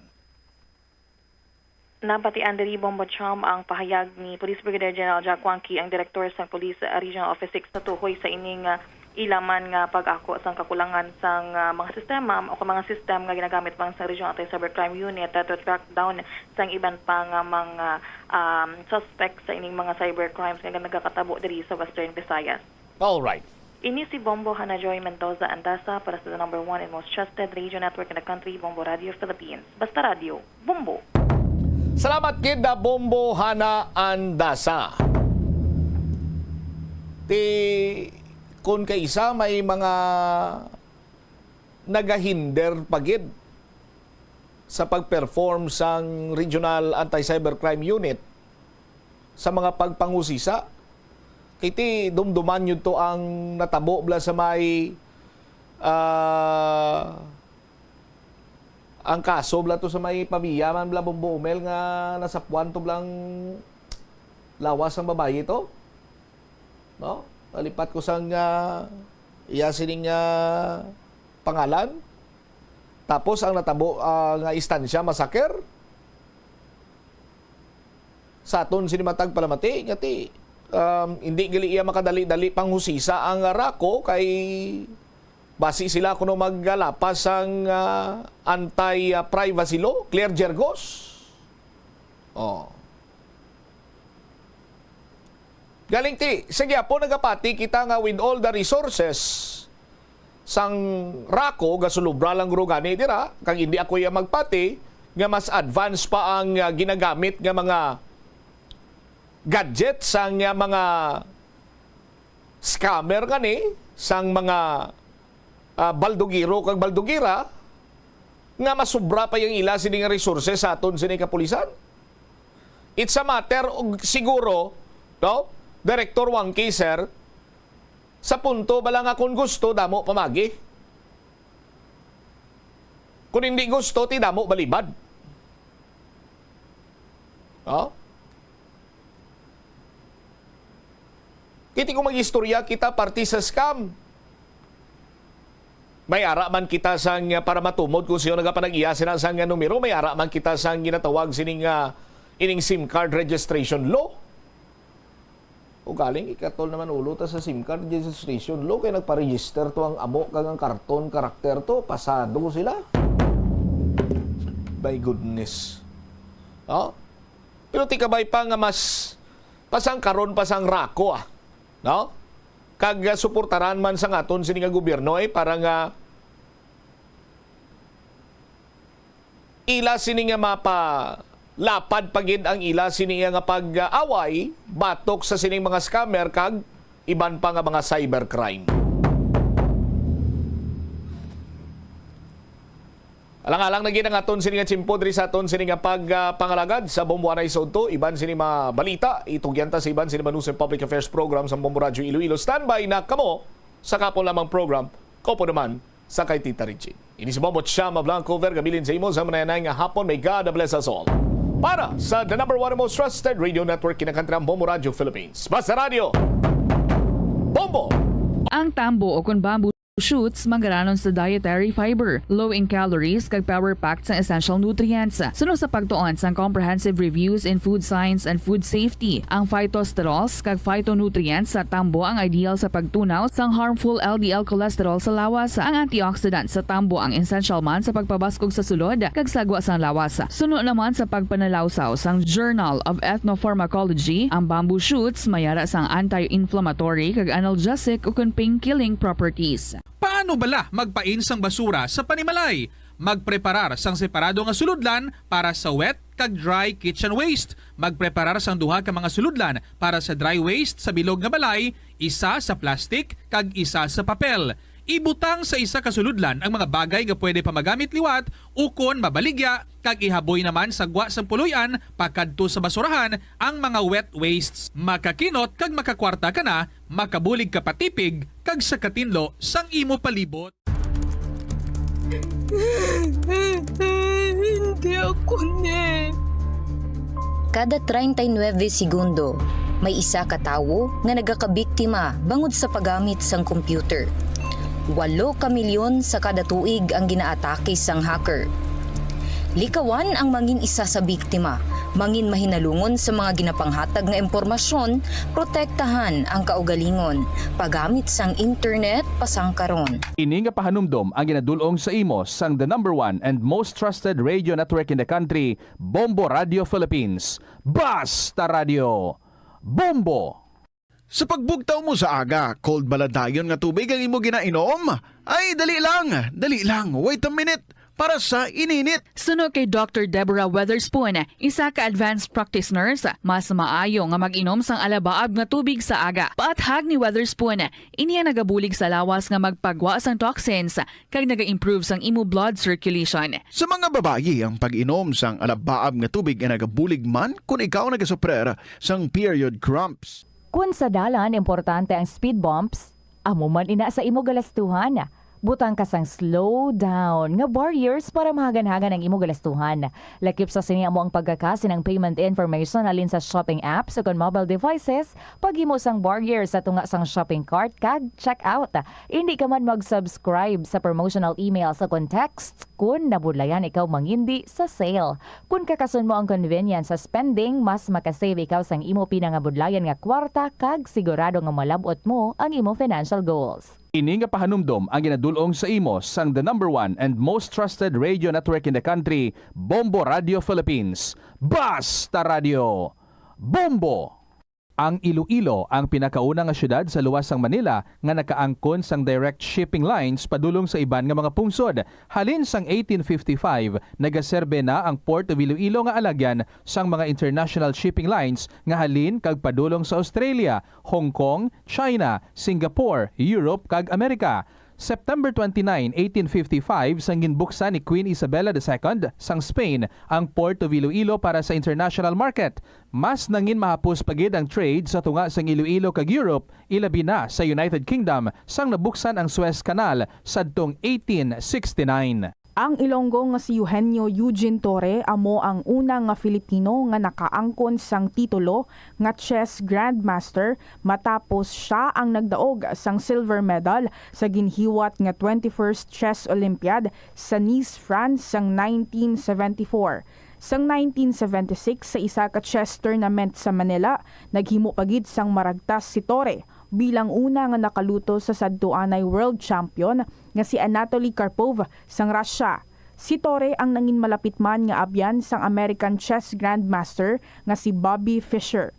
Natawo si Torre sa Iloilo City sadtong November 4, 1951.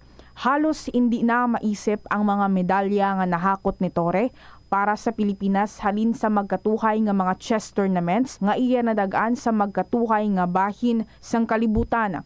Sang 2021, nalakip si Torre sa World Chess Hall of Fame. Wala sang adlaw nga ginapili ang mga aksidente. Gani ari ang mga tips nga dapat tandaan sa tion nga nagamaneho. Una, regular nga i-check ang kondisyon sa salakyan, lakip diri ang tire pressure, bastante nga oil kag brake fluid, kag ang side mirror ang dapat nga yara sa insakto nga anggulo. Siguraduhon nga hugot pa ang mga breakers kag matinlo ang air filter. Ikaduha, mag-seatbelt apisar malapit lang ang kaduan. Ikatatlo, mag-signal sa tion nga nagaliko. I-on ang signal light kung ikaw ang yara sa ginabanta 300 katapaka halin sa imo likuan. Ini nga pahanumdom ang ginadulong sa imo sang the #1 and most trusted radio network in the country, Bombo Radio Philippines. Basta Radio! Bombo! Hindi man malain ang mag-loan, ilabi na kun major ang imo balaklon. Kaangay abis ang balay o kun salakyan nga kinahanglanon mo gid. Apang panugyan bala sa mga eksperto, kun dako gid ang imo baklon, ang cash gihapon ang best, safest kag cheapest nga option. Kun cash ang imo gamiton, malikawan mo ang interest kag sampaw-sampaw nga utang nga masami naga-require pa sang binulan o kun tinuig antes mo mabayaran. Apang paminsara nga kung ikaw may sinuptan sa bangko, mahimo pa ini makatipon sang interest nga mahimo mo bukadon sa tion sang purchase. Ini nga pahanumdom ang ginadulong sa imo sang the #1 and most trusted radio network in the country, Bombo Radio Philippines. Basta Radio!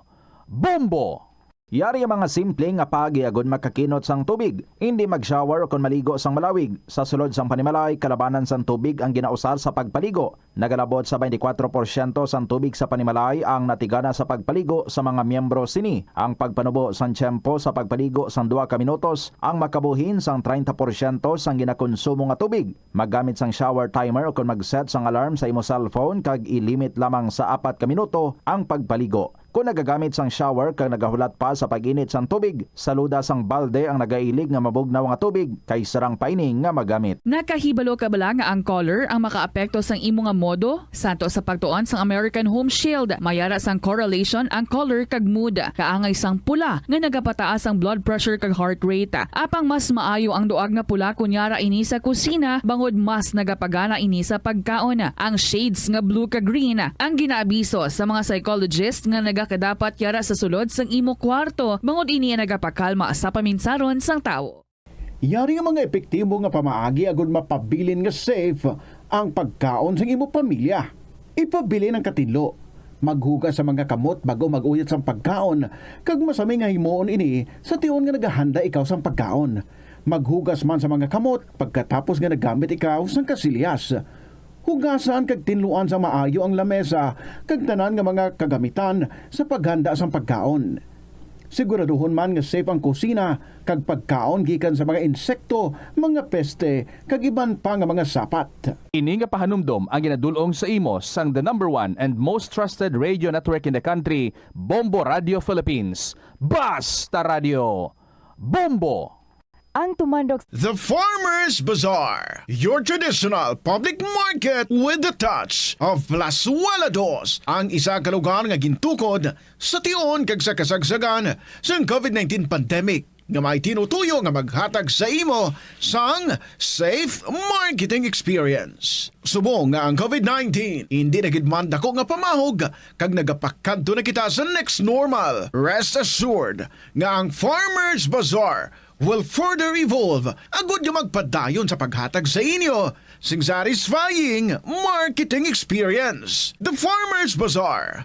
Sa lower level, tara na pahamtang ang fish, poultry, kag meat section para naman sa inyo mga kinahanglanon nga prutas, utan kag iban pa, magbisita sa upper level, pinaagi sa paggamit sa hagdanan o kon sa pagkadto direkta sa parking lot. The Farmers Bazaar, your traditional public market with the touch of Plasuelados. Plasuela de Iloilo Billboard of Activities for August 4 to 10, 2024. It's another Saturday nga puno sa inyo mga paborito nga songs that are largely from the past years. Kaupo ng Technocrats Band sa concert at the Plaza. Mangin ninyo, umpisa alas 6 ang gabi sa Agosto 10, Sabado.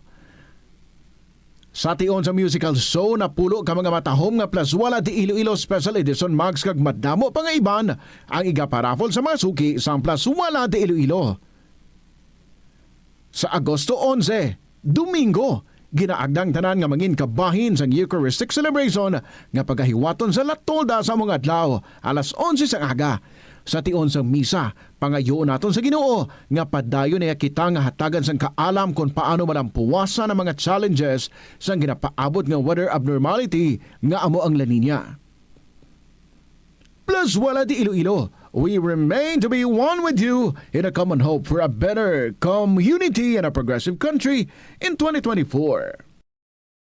Ang pagpanguyab ang hindi man dapat kahangawan suno sa mga eksperto bangod isa ini ka natural nga proseso bilang response sa kakapoy. Apang ang ginpaandam sa mga eksperto amo ang sobra-sobra nga pagpanguyab sa diin masobra ka isa ang pagpanguyab sa sulod sang 1 ka minuto. Bilang panugyan sa mga eksperto, mas maayo gid nga magkonsulta gilayon sa doktor kung may nanutisyaran nga increase sa pagpanguyab, ilabi na gid kung wala man lang sang matumod nga rason.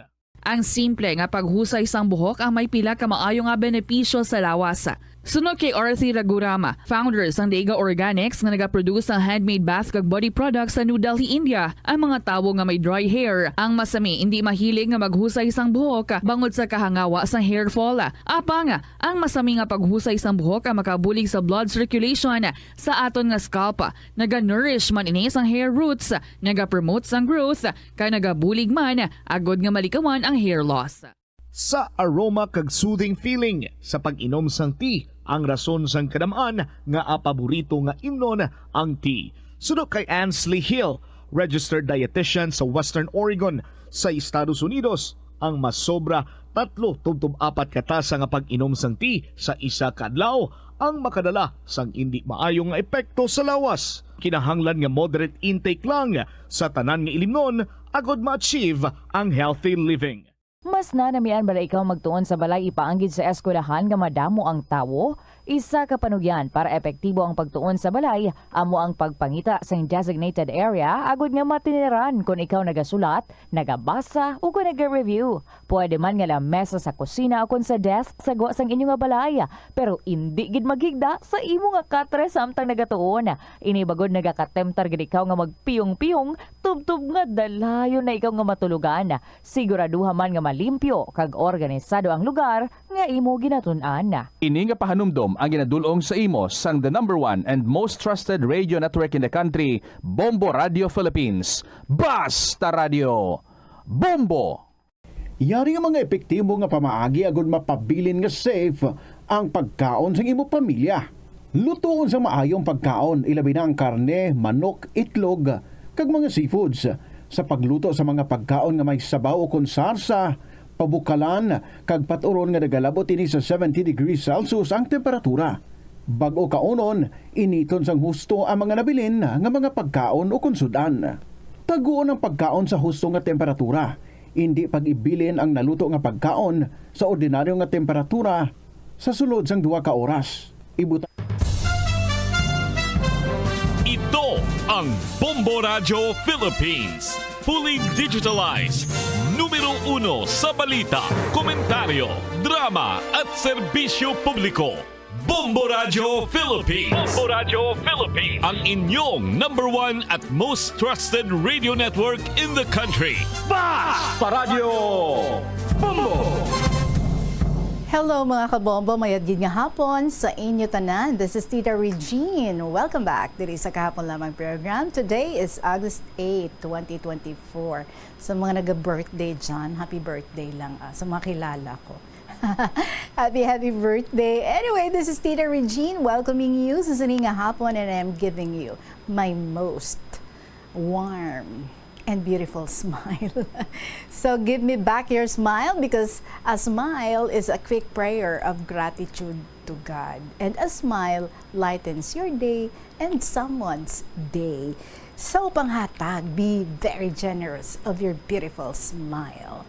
15 minutes after 2 o'clock, mga kabombo, in just a little while, magbasa kita sa aton nga mga istorya nga ginakalangkagan yugin, and I'm sure mag-enjoy kita sa mga linyada sa mga istorya nga aton nga igahatag sa inyo sa sininga hapon. For the meantime, check ko lang ang inyo man nga mga istorya dira, mga karanasan, mga experiences, mga inagihan nga hindi nyo gid makalipatan. Kasi pwede na nga ma-email. Paki-email nyo lang sa bombo_iloilo@bomboradio.info or isulat sa gihapon kag ipadala lang sa Kahapon Lamang program DYFM, Bombo Radio Iloilo, Sky City Tower, Mapa Street, Iloilo City. Sige, himos-himos na kita dira ha. Puluplastar na. Good morning sa mga bagulang nakabugtaw dira. But of course, tihapon na. Kaupo din niyo si Tita Regine. Here's our song para sa inyo from Nino de la Paz Mas. Pabalik, balikan. Good afternoon.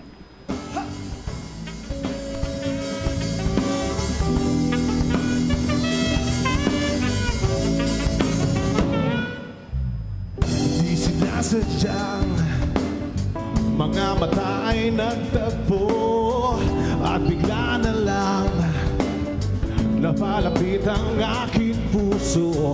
Sinuklian mo ng ngiti ang aking ngiti, at ang dibdib ko ay di na napakaling. Nagising ang matagal na imig nagising ang aking damdamin, kaya't ako'y aasa na rin. Balikan kita, hindi pa yun ang huli nating pagkikita.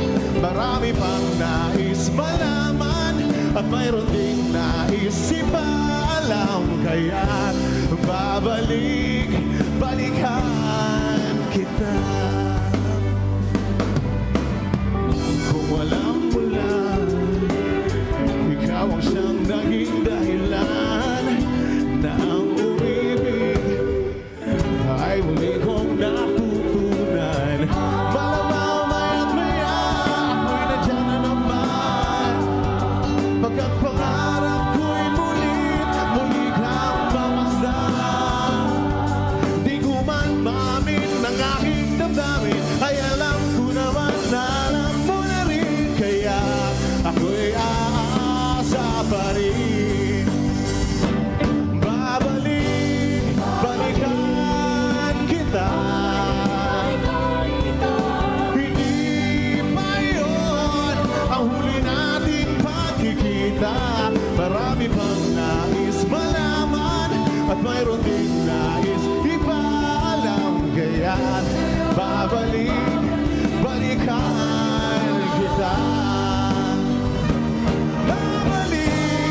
Balikan kita, hindi pa yun ang huli nating pagkikita. Marami pang nais malaman at mayroon ding nais ipaalam, kaya't balikan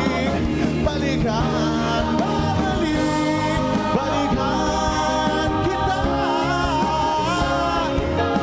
Hindi pa yun ang huli nating pagkikita, hanggat hindi ko pa nakitatanong ang pangalan mo. Babalikan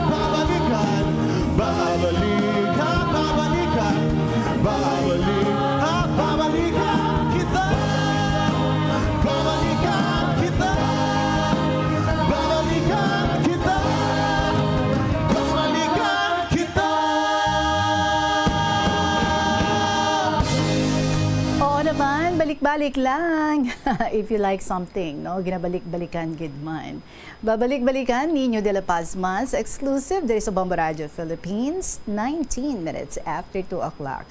Dili na kita sa salat ni Rico, supposed lyrics ng Monday pa nino, pero sige lang. First story for today from Rico sa 2nd District. Dear Tita Regine.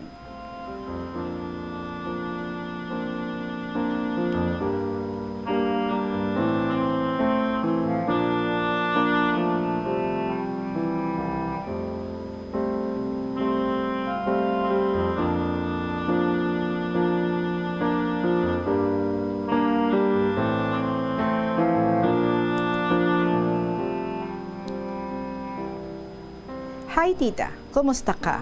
Okay lang Mia. Kag sa mga gwapa kagwapo nga KLP listeners, ano na ang latest nga happening sa inyo nga life?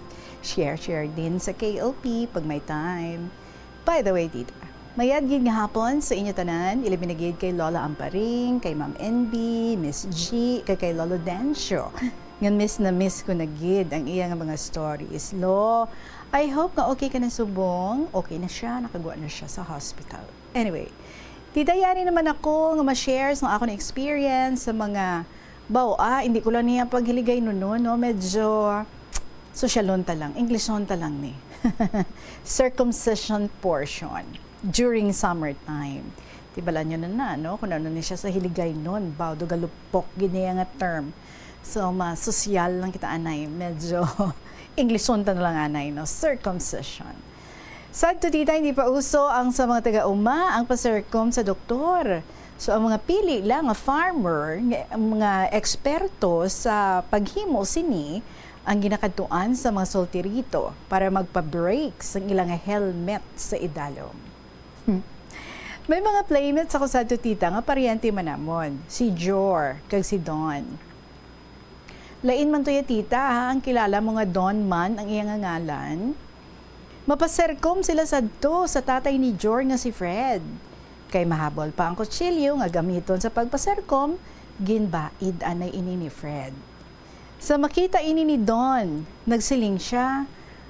Mapuli ko anay sa balay, Choy Fred, kay makuha ako tela nga puti, nalipatan ko. Sige balik ka dayon ha, siling ni Fred. Pagkalipas ang 30 minutos, tita, waay gid kita ang landong ni Don. Siguro tita, inabot siya sa iyang pagkatalawid.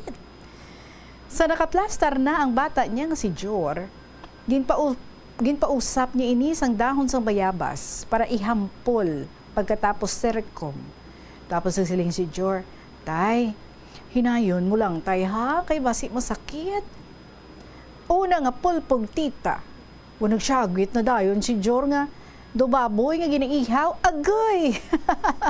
Tay, tama ron, masakit. Walabi pagid nadugayan ang pagserkom tita, kay ti medyo mahabol ang kutsilyo, kag nagkurog-kurog na ang kamot ni Fred.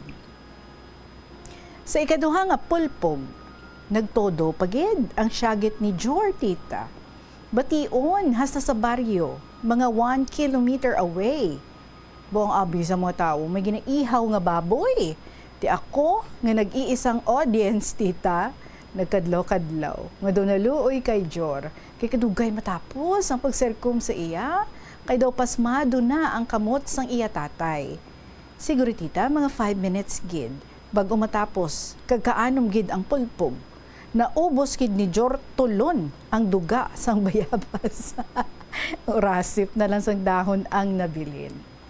Mabuo Mel, okay lang ang audio ko. Okay lang siya. Sige, sa akon lang guro monitor, no? Anyway, padayon kita. May ara man tita, nagpaserkom nga twins, si MM kag JR. Siguro natabuan lang tita, nga ato ako didto, kay para lagaw nga daan ako. This time tita, 3 kami ang audience.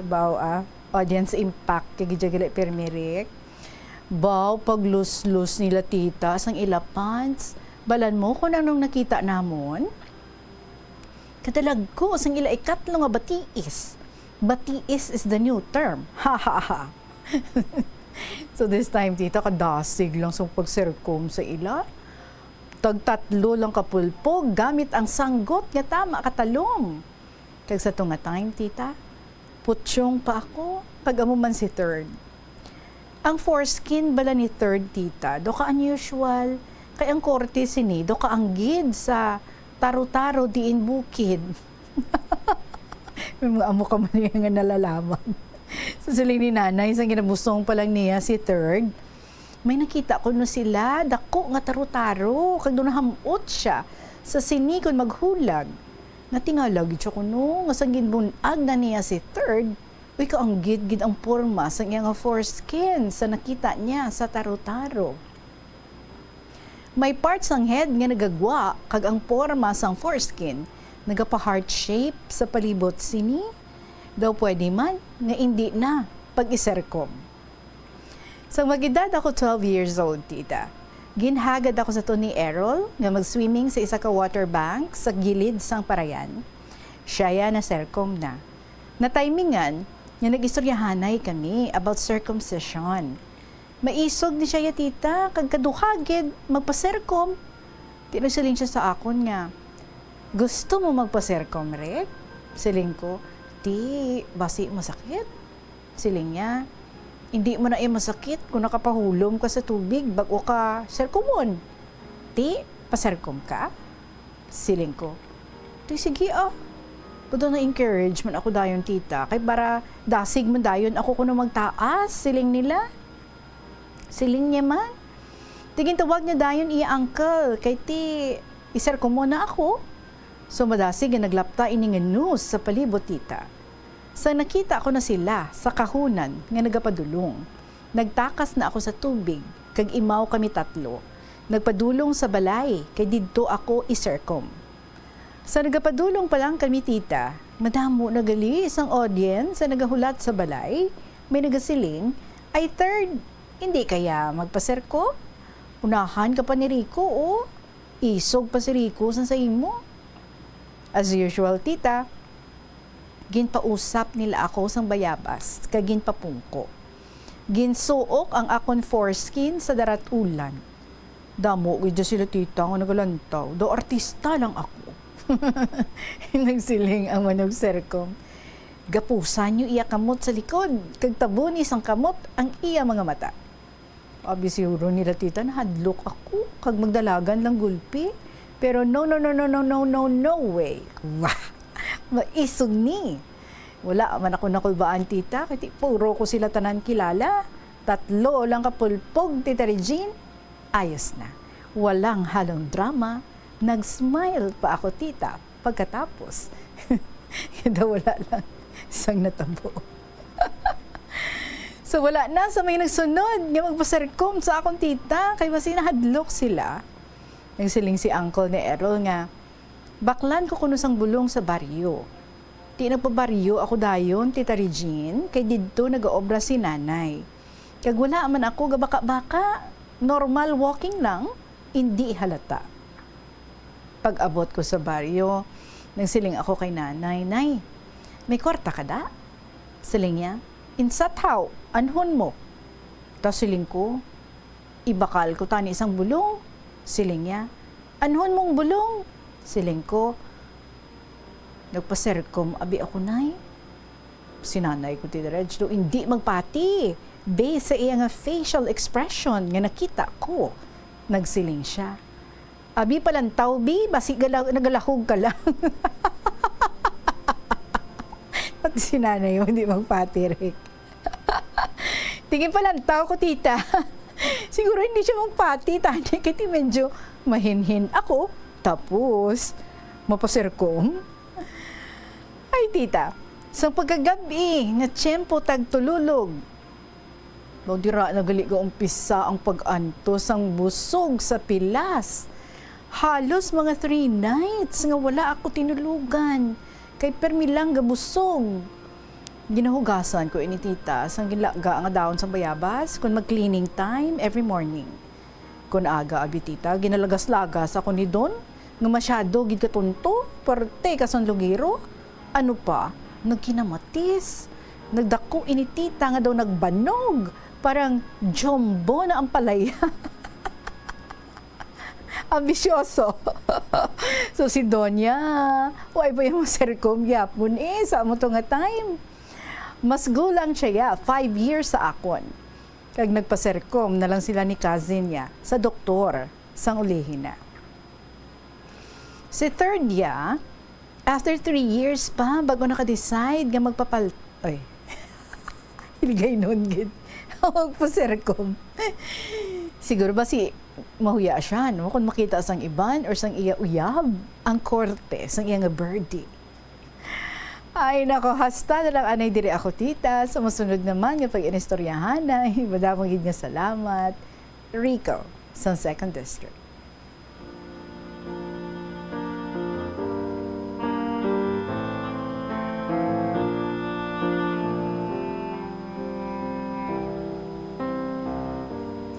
Bao, adyo tayan ako matabi sa akon nga term, no? Siling ko sosyal-sosyalon, ito na lang hanay. Hindi ito pag-ilongguhon. Kaya do ka bulgar, gid.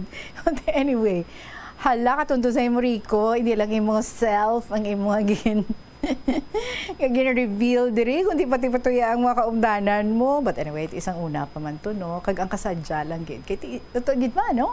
Sa mga uma-uma, amo pa na iyang uso sa to, kung magpa-circom, diriya sa syudad, doktor dayon, sa clinic dayon, or sa hospital dayon. But anyway, sige siguro amo na iyan, no? Ang inyong version sang sacrifice and pain, kay ang iyan naman niya sang mga babae, inang pagbata, kag inang ilang monthly menstrual period, pero kamuyati 1 time lang. Tinami kamo yan, no? Kay 1 time lang gid. Anyway, the beauty of nature kay kaalam gid kay Lord, no? Sa iya nga pagtuga sa aton. Anyway, thank you so much, gid. I had a lot of smiles and a lot of chuckles sa imo gid share diri sa aton sa siling nga hapon. Thank you, gid, sa imo, Rico, sa 2nd District. It is now 31 minutes after 2 o'clock. Padayon kita sa ating paglingaw-lingaw sa mga istorya nga ato nga gina-share diri sa inyo sa pagpanumbadik sang KLP kaupod sa gihapon. Si Tita Regine. Ang Ilonggo nga si Eugenio Eugene Torre amo ang una nga Filipino nga nakaangkon sang titulo nga chess grandmaster matapos siya ang nagdaog sang silver medal sa ginhiwat nga 21st Chess Olympiad sa Nice, France sang 1974. Sang 1976 sa isa ka chess tournament sa Manila, naghimo pagid sang maragtas si Torre bilang una nga nakaluto sa sadtuanay world champion nga si Anatoly Karpov sang Russia. Si Torre ang nangin malapit man nga abyan sang American chess grandmaster nga si Bobby Fischer. Natawo si Torre sa Iloilo City sadtong November 4, 1951. Halos hindi na maisip ang mga medalya nga nahakot ni Torre para sa Pilipinas halin sa magkatuhay nga mga chess tournaments nga iya nadagaan sa magkatuhay nga bahin sang kalibutan. Sang 2021 nalakip si Torre sa World Chess Hall of Fame. Yari ang mga household level fire safety measures nga dapat tandaan agud makalikaw sa sunog sa balay. Hindi magbutang o kung magtipon sang flammable substance o kung chemical nga makatugas ang sunog sa kusina o kung sa sulod sang balay. Ipalayo man sa mga kabataan ang pospro kag lighters. Patya ang kalayo kag baga matapos ang pagluto sa kusina. Siguraduhon nga wala nagasungaw kag pirmi limpyuhan ang mga kerosene kag gas stoves. Tandaan, ang paglikaw sa sunog sa sulod sa balay, responsibilidad sang bilog nga pamilya. Paano bala mahibaluan ang isa ka impormasyon nga nagapatalang? O kung sala? Una, i-check gid ang source kung sa diin inihalin. Kung ang impormasyon halin sa reputable news outlet, makitaan ini sa ilang website. Ikaduha, i-check ang petsa sang gin-publish ang impormasyon o kung ang article. Ikatatlo, i-check ang detalye sang impormasyon. Basta hagid ang bugos nga istorya bangod posible nga ang detalye ang malayo katama sa nakabutang sa headlines. Mag-fact check. Kon kaisa, bangod sa imo nga kaakig, stress kag disappointment sa kabuhi, nagadesisyon kamo nga wala ninyo ginapalibugan kag ginapadalman. Gani likawi nga maghimo sang desisyon kon ikaw ang akig. Hatagi sang oras ang imo nga kaugalingon, bangod ang imo nga first idea ang hindi mo man kon kaisa makabig nga best idea. Makabulig man nga magpangayo sang perspektibo sa ibang nga tawo, ilabi na kon siya ang nagapangatubang man sang kaangay nga sitwasyon sa ilang nga kabuhi. Kun ang desisyon nga imo ginhimo ang wala nangin madalagon, hindi napagbasulon ang kaugalingon. Ang pinakaunang international bank sa luwas ng Manila ginbuksan sa Iloilo sadtong 1883. Iniamo ang Hong Kong and Shanghai Banking Corporation o kun HSBC. Tuig 1875 sang una nagbukas ang branch sa bangko sa Binondo, Manila. Kag April 2, 1883 sang nabuksan ang una nga sangay sini sa Iloilo. Una nga nagtanyag ang bangko sa mga financial services nga nagpasanyog pa sa industriya sang kalamay sa pungsod. Kag sang ulihin nagfinance man ini sa pagtukod sa mga railways. Naghatag man ini sang ayuda sa mga negosyanteng Ilonggo nga sulod sa import kag export industry. Agud makalikaw sa food poisoning o kung paglain sang tiyan, sundo ng ining mga pahanumdom sa pagpreparar sa mga pagkaon kag ilimnon. Manghugas ang kamot kag ipabili ng katinlo antes kag pagkatapos ang paghimos.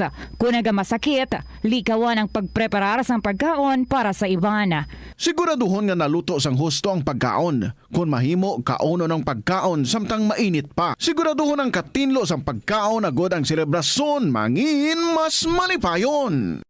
Kagasto gid bila sa imo adlaw-adlaw kag feel mo gid pirmi ang petsa de peligro bangod nga wala na gid unod ang bulsa. Gamita ang imo bulanan nga spending habits, amo man ang imo bulanan nga take home pay agud nga makasat ikaw sang budget nga imo gid masunod. Wala man sang pulos ang istrikto katama nga budget kaangay sang indi gid pagkaon-kaon sagwa. Apisar nga naandan mo na nga naga-take out ikaw 4 ka beses kada semana. Sa malipot nga pulong, himo ka sang budget nga nagasanto man sa imo nga lifestyle kag spending habits. Dapat nga himuon mo man nga inspirasyon ang imo budget para makaangkon ikaw sang bag-o nga mga hobby, kaangay abis sang pagluto sa sulod sang balay.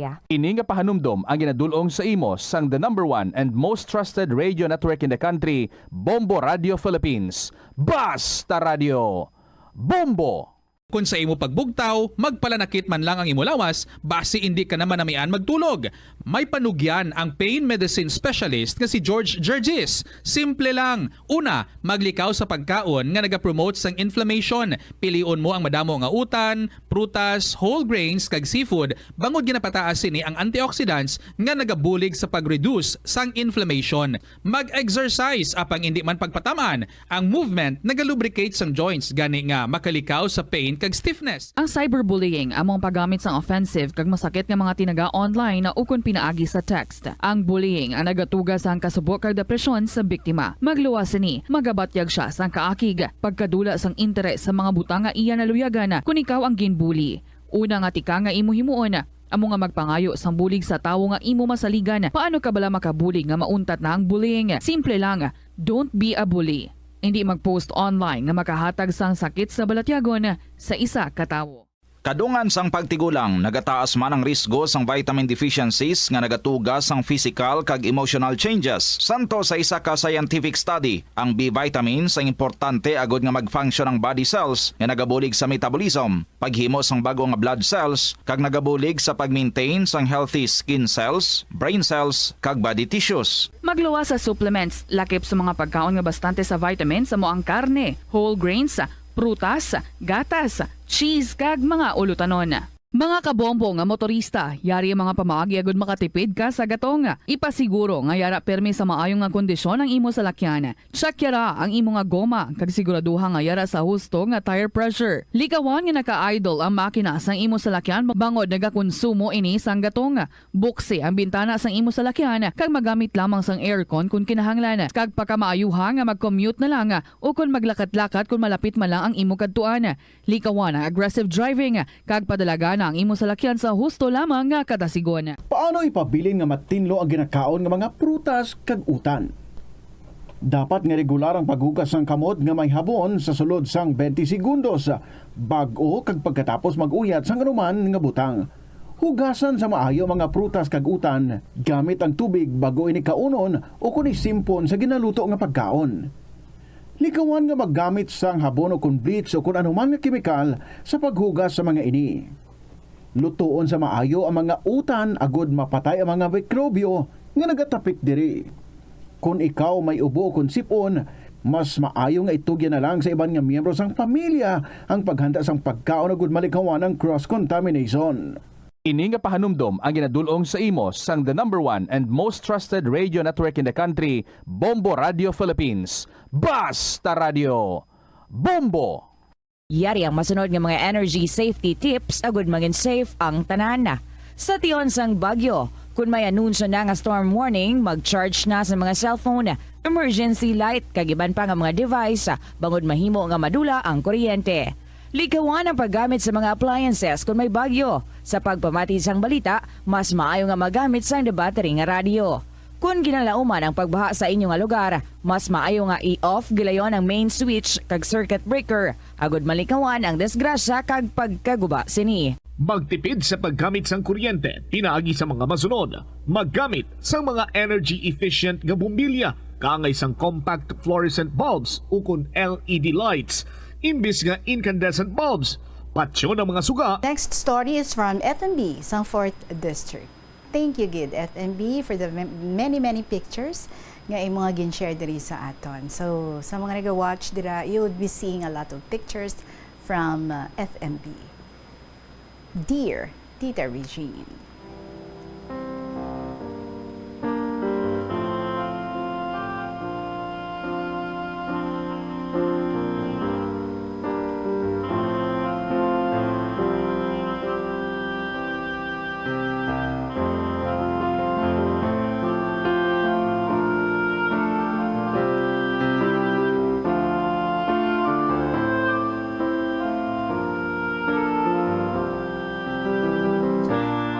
Tita, ari na naman ang masabad, Charta. I'm back, once again, Tita. FMB ni sang 4th District. Ang ako ni i-share sa subong nga hapon, parte sa pagbalik eskwela ko, kag sa PWD Week. Pero bago ang tanan, let me greet my fellow KLP lovers and writers. Unahon ko gidya si Lolo Dencio. Lo, tani nakagawa ka na sa hospital, kung basahon ini ni Tita Regine, yes, nakagawa na siya. Kag hindi madula, day Lola Amparing, student mom, Inbi, Mia, kag si Miss G. Lalo ka na, Tita Reg, hope you are all in healthy and good condition. Last May 17, sanggin share ka PWD President sang Amon Banwa ang ALS Scholarship sa isa ka prestigious academy nga naka-base dira sa E. Lopez Street, Haro. Ang una nga nakakita, si Mama. Habal ni Mama, Ariday, may scholarship ha para sa ALS graduate. Di ako ga-scroll ka cellphone ko. Until nakita ko nga may notif sa Facebook, nakatag gali ako sa post ni Ma'am LDA, ang president sang PWD sa Kabilugan. Kaya sa among nga barangay, si Papa ang president. Usually, kami gidna nga duha ni Papa ang nakatag. Then, nag-PM ko kay Ma'am LDA. Nasaling ko, good afternoon ma'am, interested ako sa scholarship. Then, she replied, fill up nyo lang kag pasa sa ila ang requirement. Tapos nag-reply man ako sa iya nga, okay ma'am, salamat. Pero nag-chat ako anay sa page sang school, kaya muna ako tita, ga-chat-chat sa mga pages nga pwede makabulig sa akon. Thankfully, nag-reply maskin Domingo. Ang sadya pa, Tita Reg, pag-reply sa akon, wala ako kakita nga Miss N.E. sent you a friend request for the assistance. Gin-stalk ko ya anay, tapos pagkakita ko nga may gin-share siya about sa scholarship, gadali-dali ko accept sa iya. Ginpasend niya ang mga documents ko. Then, pagkagabi, ara na ako sa GC or group chat sa mga nag-apply for the scholarship. Kagkada mag-chat na si ma'am, nga pasa ka mo sa mga documents nyo, pasalo na yadayon. Ari man lang di sa Gmail account ko ang mga documents ko. Tiyang diskarte ko na tita. Ginkuha ko sa Gmail ko ang mga documents ko, kagin pang save sa cellphone ko. Kundi halos lang or kundi hapos lang sa akon mag-send. Maskin wala ko kabalo kundiin ginpangtago ni mama ang mga documents ko. Ba, very good kagid. Tani gusto gid ni ma'am nga makadtuda kami sa Iloilo. Tikaling hindi gid pwede si papa kay nagaobra si papa. So amo to tita, sa online lang kami gin-interview ni ma'am. A day before the interview, ginpa-fill up na ako ni Ma'am N.E.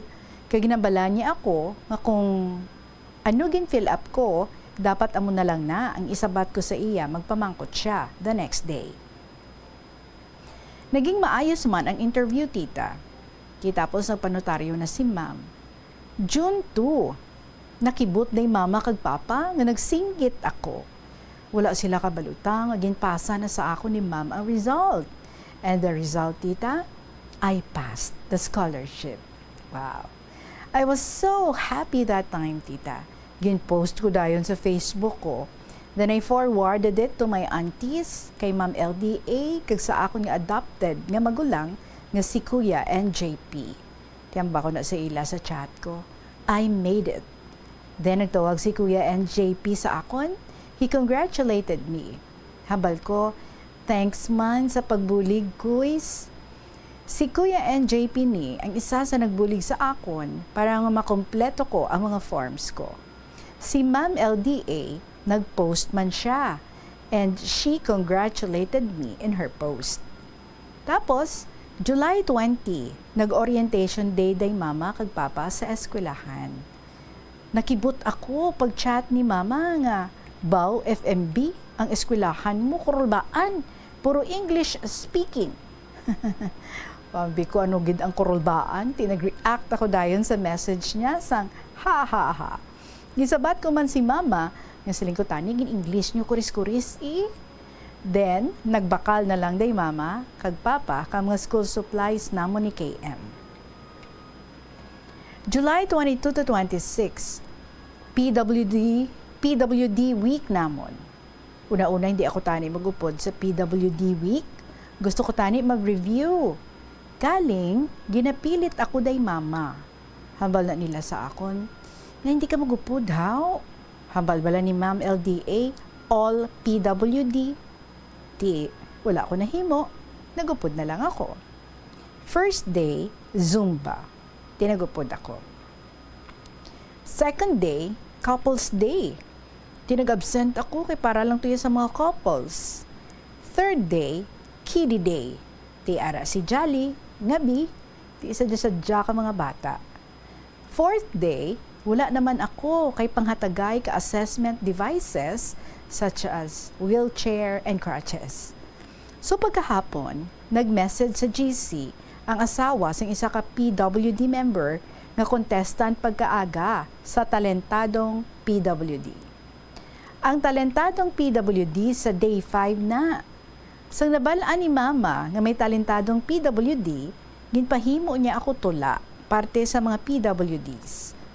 Mga 2 weeks ko man nga sulat, pag-chat sang asawa sang isa ka PWD member nga hindi kadayon ang banan niya kay ginilanat, hambal ni Mama.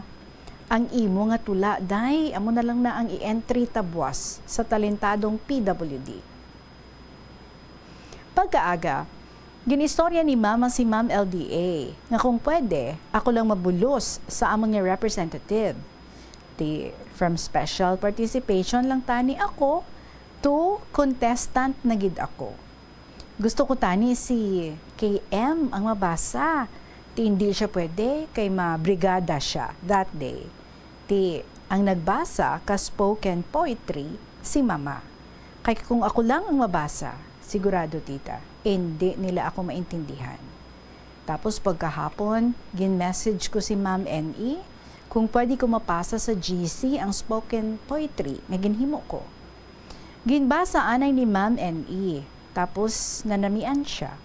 Naglisensya sa akon si Ma'am NE nga i-post niya sa Tribune. Tiyambal ko, okay ma'am. Pero sa talentadong PWD, why gid kalusot tita Reg? Consolation lang ako. Hambal na namon, okay lang At least may nag-represent ka barangay ta. Tita Regine, I have to close it na kay do kalawig-lawig. Nakasulat ko, aring ako nga spoken poetry sa idalom. By the way, regarding sa mga pictures, ang may number 2 ako sa dughan, amo na pagtalentadong PWD. If you can find those pictures, anyway, tanang-tanang gin-flash mo naton kay ina, no? Ang nakapula t-shirt, ako amo na ang nakapula t-shirt ako, amo na ang Kiddie Day. Ang naka-jacket ako, amo na pag first day of Zumba. Tapos ang may bilog sa mukha ko, amo na ang sa school ko. So sa liwat, FMB of 4th District of Iloilo. And ari ang iyang spoken poetry. Basahon naton. Ang tigulo, kapansanan. Maraming tao sa mundo nagdurusa sa kanilang iba't ibang kapansanan. Mas may pag-asa pa sila kaysa sa mga taong walang kapansanan. Ngunit, napakaganda ng mundo. Pakiramdam nila ay hindi sila pinabayaan. Hayaan niyo akong magsimula sa ating mga bulag na kapatid. Kamakailan lang ay nakita ko sa balita. Sobrang humanga ako nung nakita ko silang sumali sa palarong pambansa na katatapos lamang. Sabi nila sa interview nila na gusto nilang patunayan na ang kapansanan na iyon hindi hadlang upang maabot mo ang iyong mga pangarap. Walang makakapigil sa pag-abot mo sa iyong mga pangarap.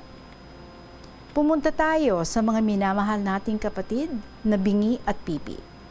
Mahal ko ang ating kapatid na mga bingi at pipi dahil may kapatid akong tulad nila. Siya ang aking bayani. Ayaw niya akong nakikitang nasasaktan. Gusto niya lagi akong masaya. Napaka-protective niya. At siya ay sobrang mapagmahal at mapagmalasakit. Oo, malapit kami sa isa't isa. At naalala ko pa, nung pumunta siya sa libing ng kapitbahay namin. Tapos pag uwi niya, ginagaya niya ang iyak ng pamilya. Ngunit, 2 buwan pagkatapos niyang gawin yun, siya naman ang iniyakan ng mga tao. Dahil iniwan ako ng aking bayani. Bago niya kami iniwan, ay binigyan niya ako ng alaala sa kanya. Noong panahon na yun, ay nanonood ako ng TV, binigyan ko siya ng takdang aralin. Noong natapos na siya, kinukulit niya ako na tingnan ang trabahong ibinigay ko. Patuloy akong sumisenyas na maghintay. Nang bigla niya akong tinusukan ng lapis sa braso ko. Napatingin agad ako sa kanya habang nakangiti siya. Paraan niya yon para maalaala ko siya. Sa tuwing titingin ako sa braso ko, hanggang ngayon, nandun pa rin ang sugat na iniwan niya. Hindi lang ako nawala ng kapatid, kundi nawalan din ako ng bayani. Oo, hindi natin sila naririnig. At hindi man natin sila marinig, pero may mga kamay sila. Doon natin sila maiintindihan. At huli ay ang mga kapatid nating lumpo. Ito ang aking hinahangaan. Pinipilit nilang gumalaw kahit ang totoo ay nahihirapan sila. Patuloy silang gumagawa ng paraan para mapansin natin sila. Naiintindihan ko ang kanilang kalagayan. Dahil isa rin ako sa kanila. Oo, lumpo ako. Kailanman hindi ko ito ikinahiya at mahal ko ang aking kapansanan. Ipinanganak ako na may hypothyroidism classified as cerebral palsy. Ang mabuhay na may cerebral palsy ay hindi madali.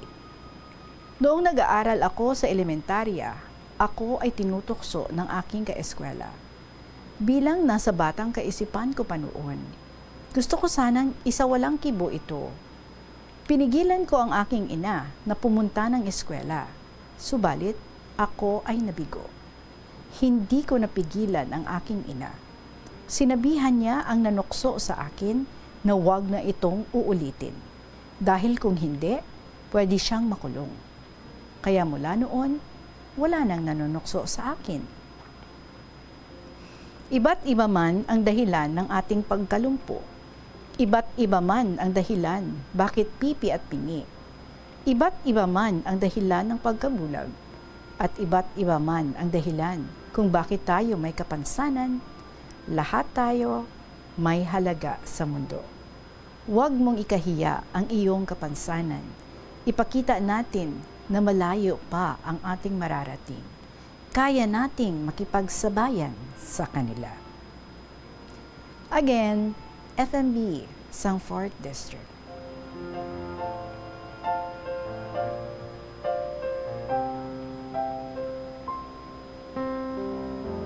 Wow, FMB, katahom sang imo nga poetry nga ginhimo. Nagapalanindog ang ako nga balahibo. As in, tago sa puso, no? I am sure super inspired ka gid sang ginsulat mo ini kag kanami because naplastar mo gid siya sang maayo.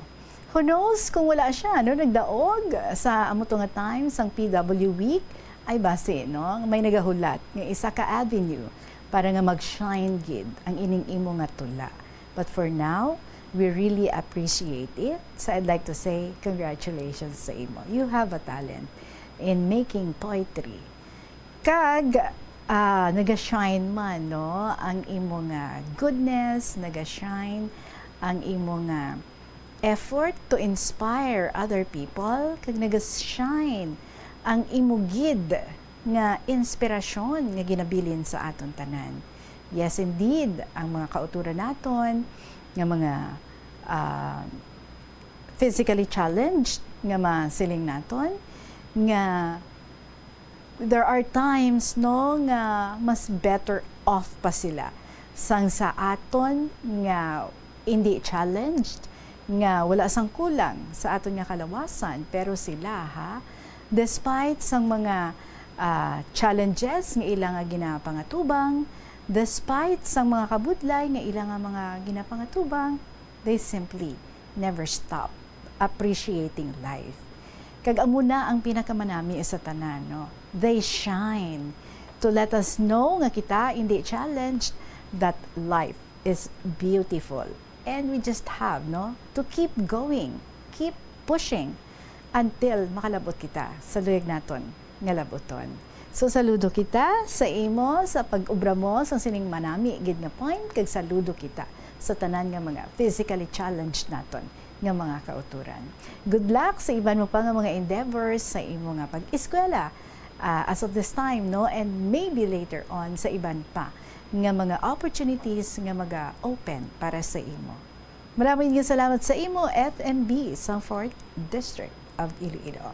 2:56 ang aton nga oras, magapanumbalik kita pagkatapos lang sa pila ka mga importante nga mga pahibalo. Ang pinakadumaan na nga international business organization sa Pilipinas, amo ang Iloilo International Chamber of Commerce nga gintukod sang Ilonggo nga si Don Esteban de la Rama sadtong 1924. Si de la Rama nagserbi nga general sang panahon sang Philippine Revolution kag nangin senador sang pungsod halin sang 1941 tubtob 1947. Sang 1923, gintukod ni de la Rama ang Panay Electric Company. Magluwas sa interes sa industriya sang kalamay kag kuryente, gintukod man sang ila kompanya ang De La Rama Steamship Company Incorporated sa Iloilo nga mo ang nagbiyahe sa Iloilo kag Negros. Ang duwa sini ka barko nga Don Esteban kag Don Isidro ang ginpasad pa sang Frederick Krupp Germania Shipyard sa Kiel sa 1939 kag gingamit bilang troop transport para sa US Armed Forces sa Pacific Theater sang World War II. Masami bala nga nagabiring ang imutiil? Suno kay Dr. John Hubert Pua, isa ka orthopedic surgeon, masami nga mabatyagan ang cramps sa idalom nga parte sang lawas. Apang mas delikado kung masami mo ini mabatyagan sa ibabaw nga parte sang imo lawas, kaangay sang kamot, bangod posible ini nga palatandaan sang mas malala nga balatian, kaangay sang sakit sa tagipusoon, diabetes, kag hypothyroidism. Nagpanugyan ang doktor nga ang pinaka-epektibo nga solusyon sa cramps amo ang stretching exercise tubtob madula ang pagbiring. Nagasala ka bala sa imo nga tulunan kag daw hindi ka makahibalo kung ano ang imo nga unahon? Kung magtuon ikaw, siguraduhang anay nga nakakaon ikaw sang maayo, agud nga maka-function ang imo nga utok. Kung gusto mo ang snacks, siguraduhan man nga na-preparar na ini antes pa man ang imo study time. Bangod basi, mawili ikaw sa pagkuti sang imo nga pagkaon kag ma-distract ikaw sa imo nga tulunan. Siguraduhan man nga tapos na ang imo nga olobrahon sa sulod sang balay para nga makalikaw sa interruption kag para sigurado naman nga maka-relax ikaw kung matapos mo na ang pag-review. Ini nga pahanumdom ang ginadulong sa imo sang the #1 and most trusted radio network in the country, Bombo Radio Philippines. Basta Radio! Bombo! Gabulig sa paglikaw sa nanuhay tuay nga balatian ang simple nga pagkaon sang citrus fruits kaangay sang pomelo nga puno sang powerful immune boosting antioxidant. Ang pomelo ang puno man sang lycopene, isa ka anti-inflammatory, anti-aging antioxidant nga nagapanami sang supat. Ang duga naman sang panit kag dahon sang pomelo ang natukiban nga makapatay sang cancer cells kag nagapalikaw sa paglapta sini sandig sa test tube studies. Kauntasan, Lapaz Batchoy. Ang Iloilo. Rayon kita sa pag-share sa mga very empowering nga mga stories naton ang aton nga mga inagyan and keep on inspiring one another. Sa inyo mga stories dira, pwede ma-email sa bombo_iloilo@bomboradio.info or sa gihapon pwede nga isulat kag ipadala sa kahapon lamang program DYFM Bombo Radio Iloilo, Sky City Tower, Mapa Street, Iloilo City. Kulabos na kita sa aton nga oras, magasunod na. Si Tuyang Ermitanya, kag pagasundan sa Provincial Jail after Provincial Jail, Dear Diary. Kita naman, balikay kita tomorrow and we will continue enjoying beautiful stories diri sa kahapon lamang program. Sa gihapon, ini inyo alagad si Tita Regine, madamay nga salamat sa inyo. Good afternoon and God bless.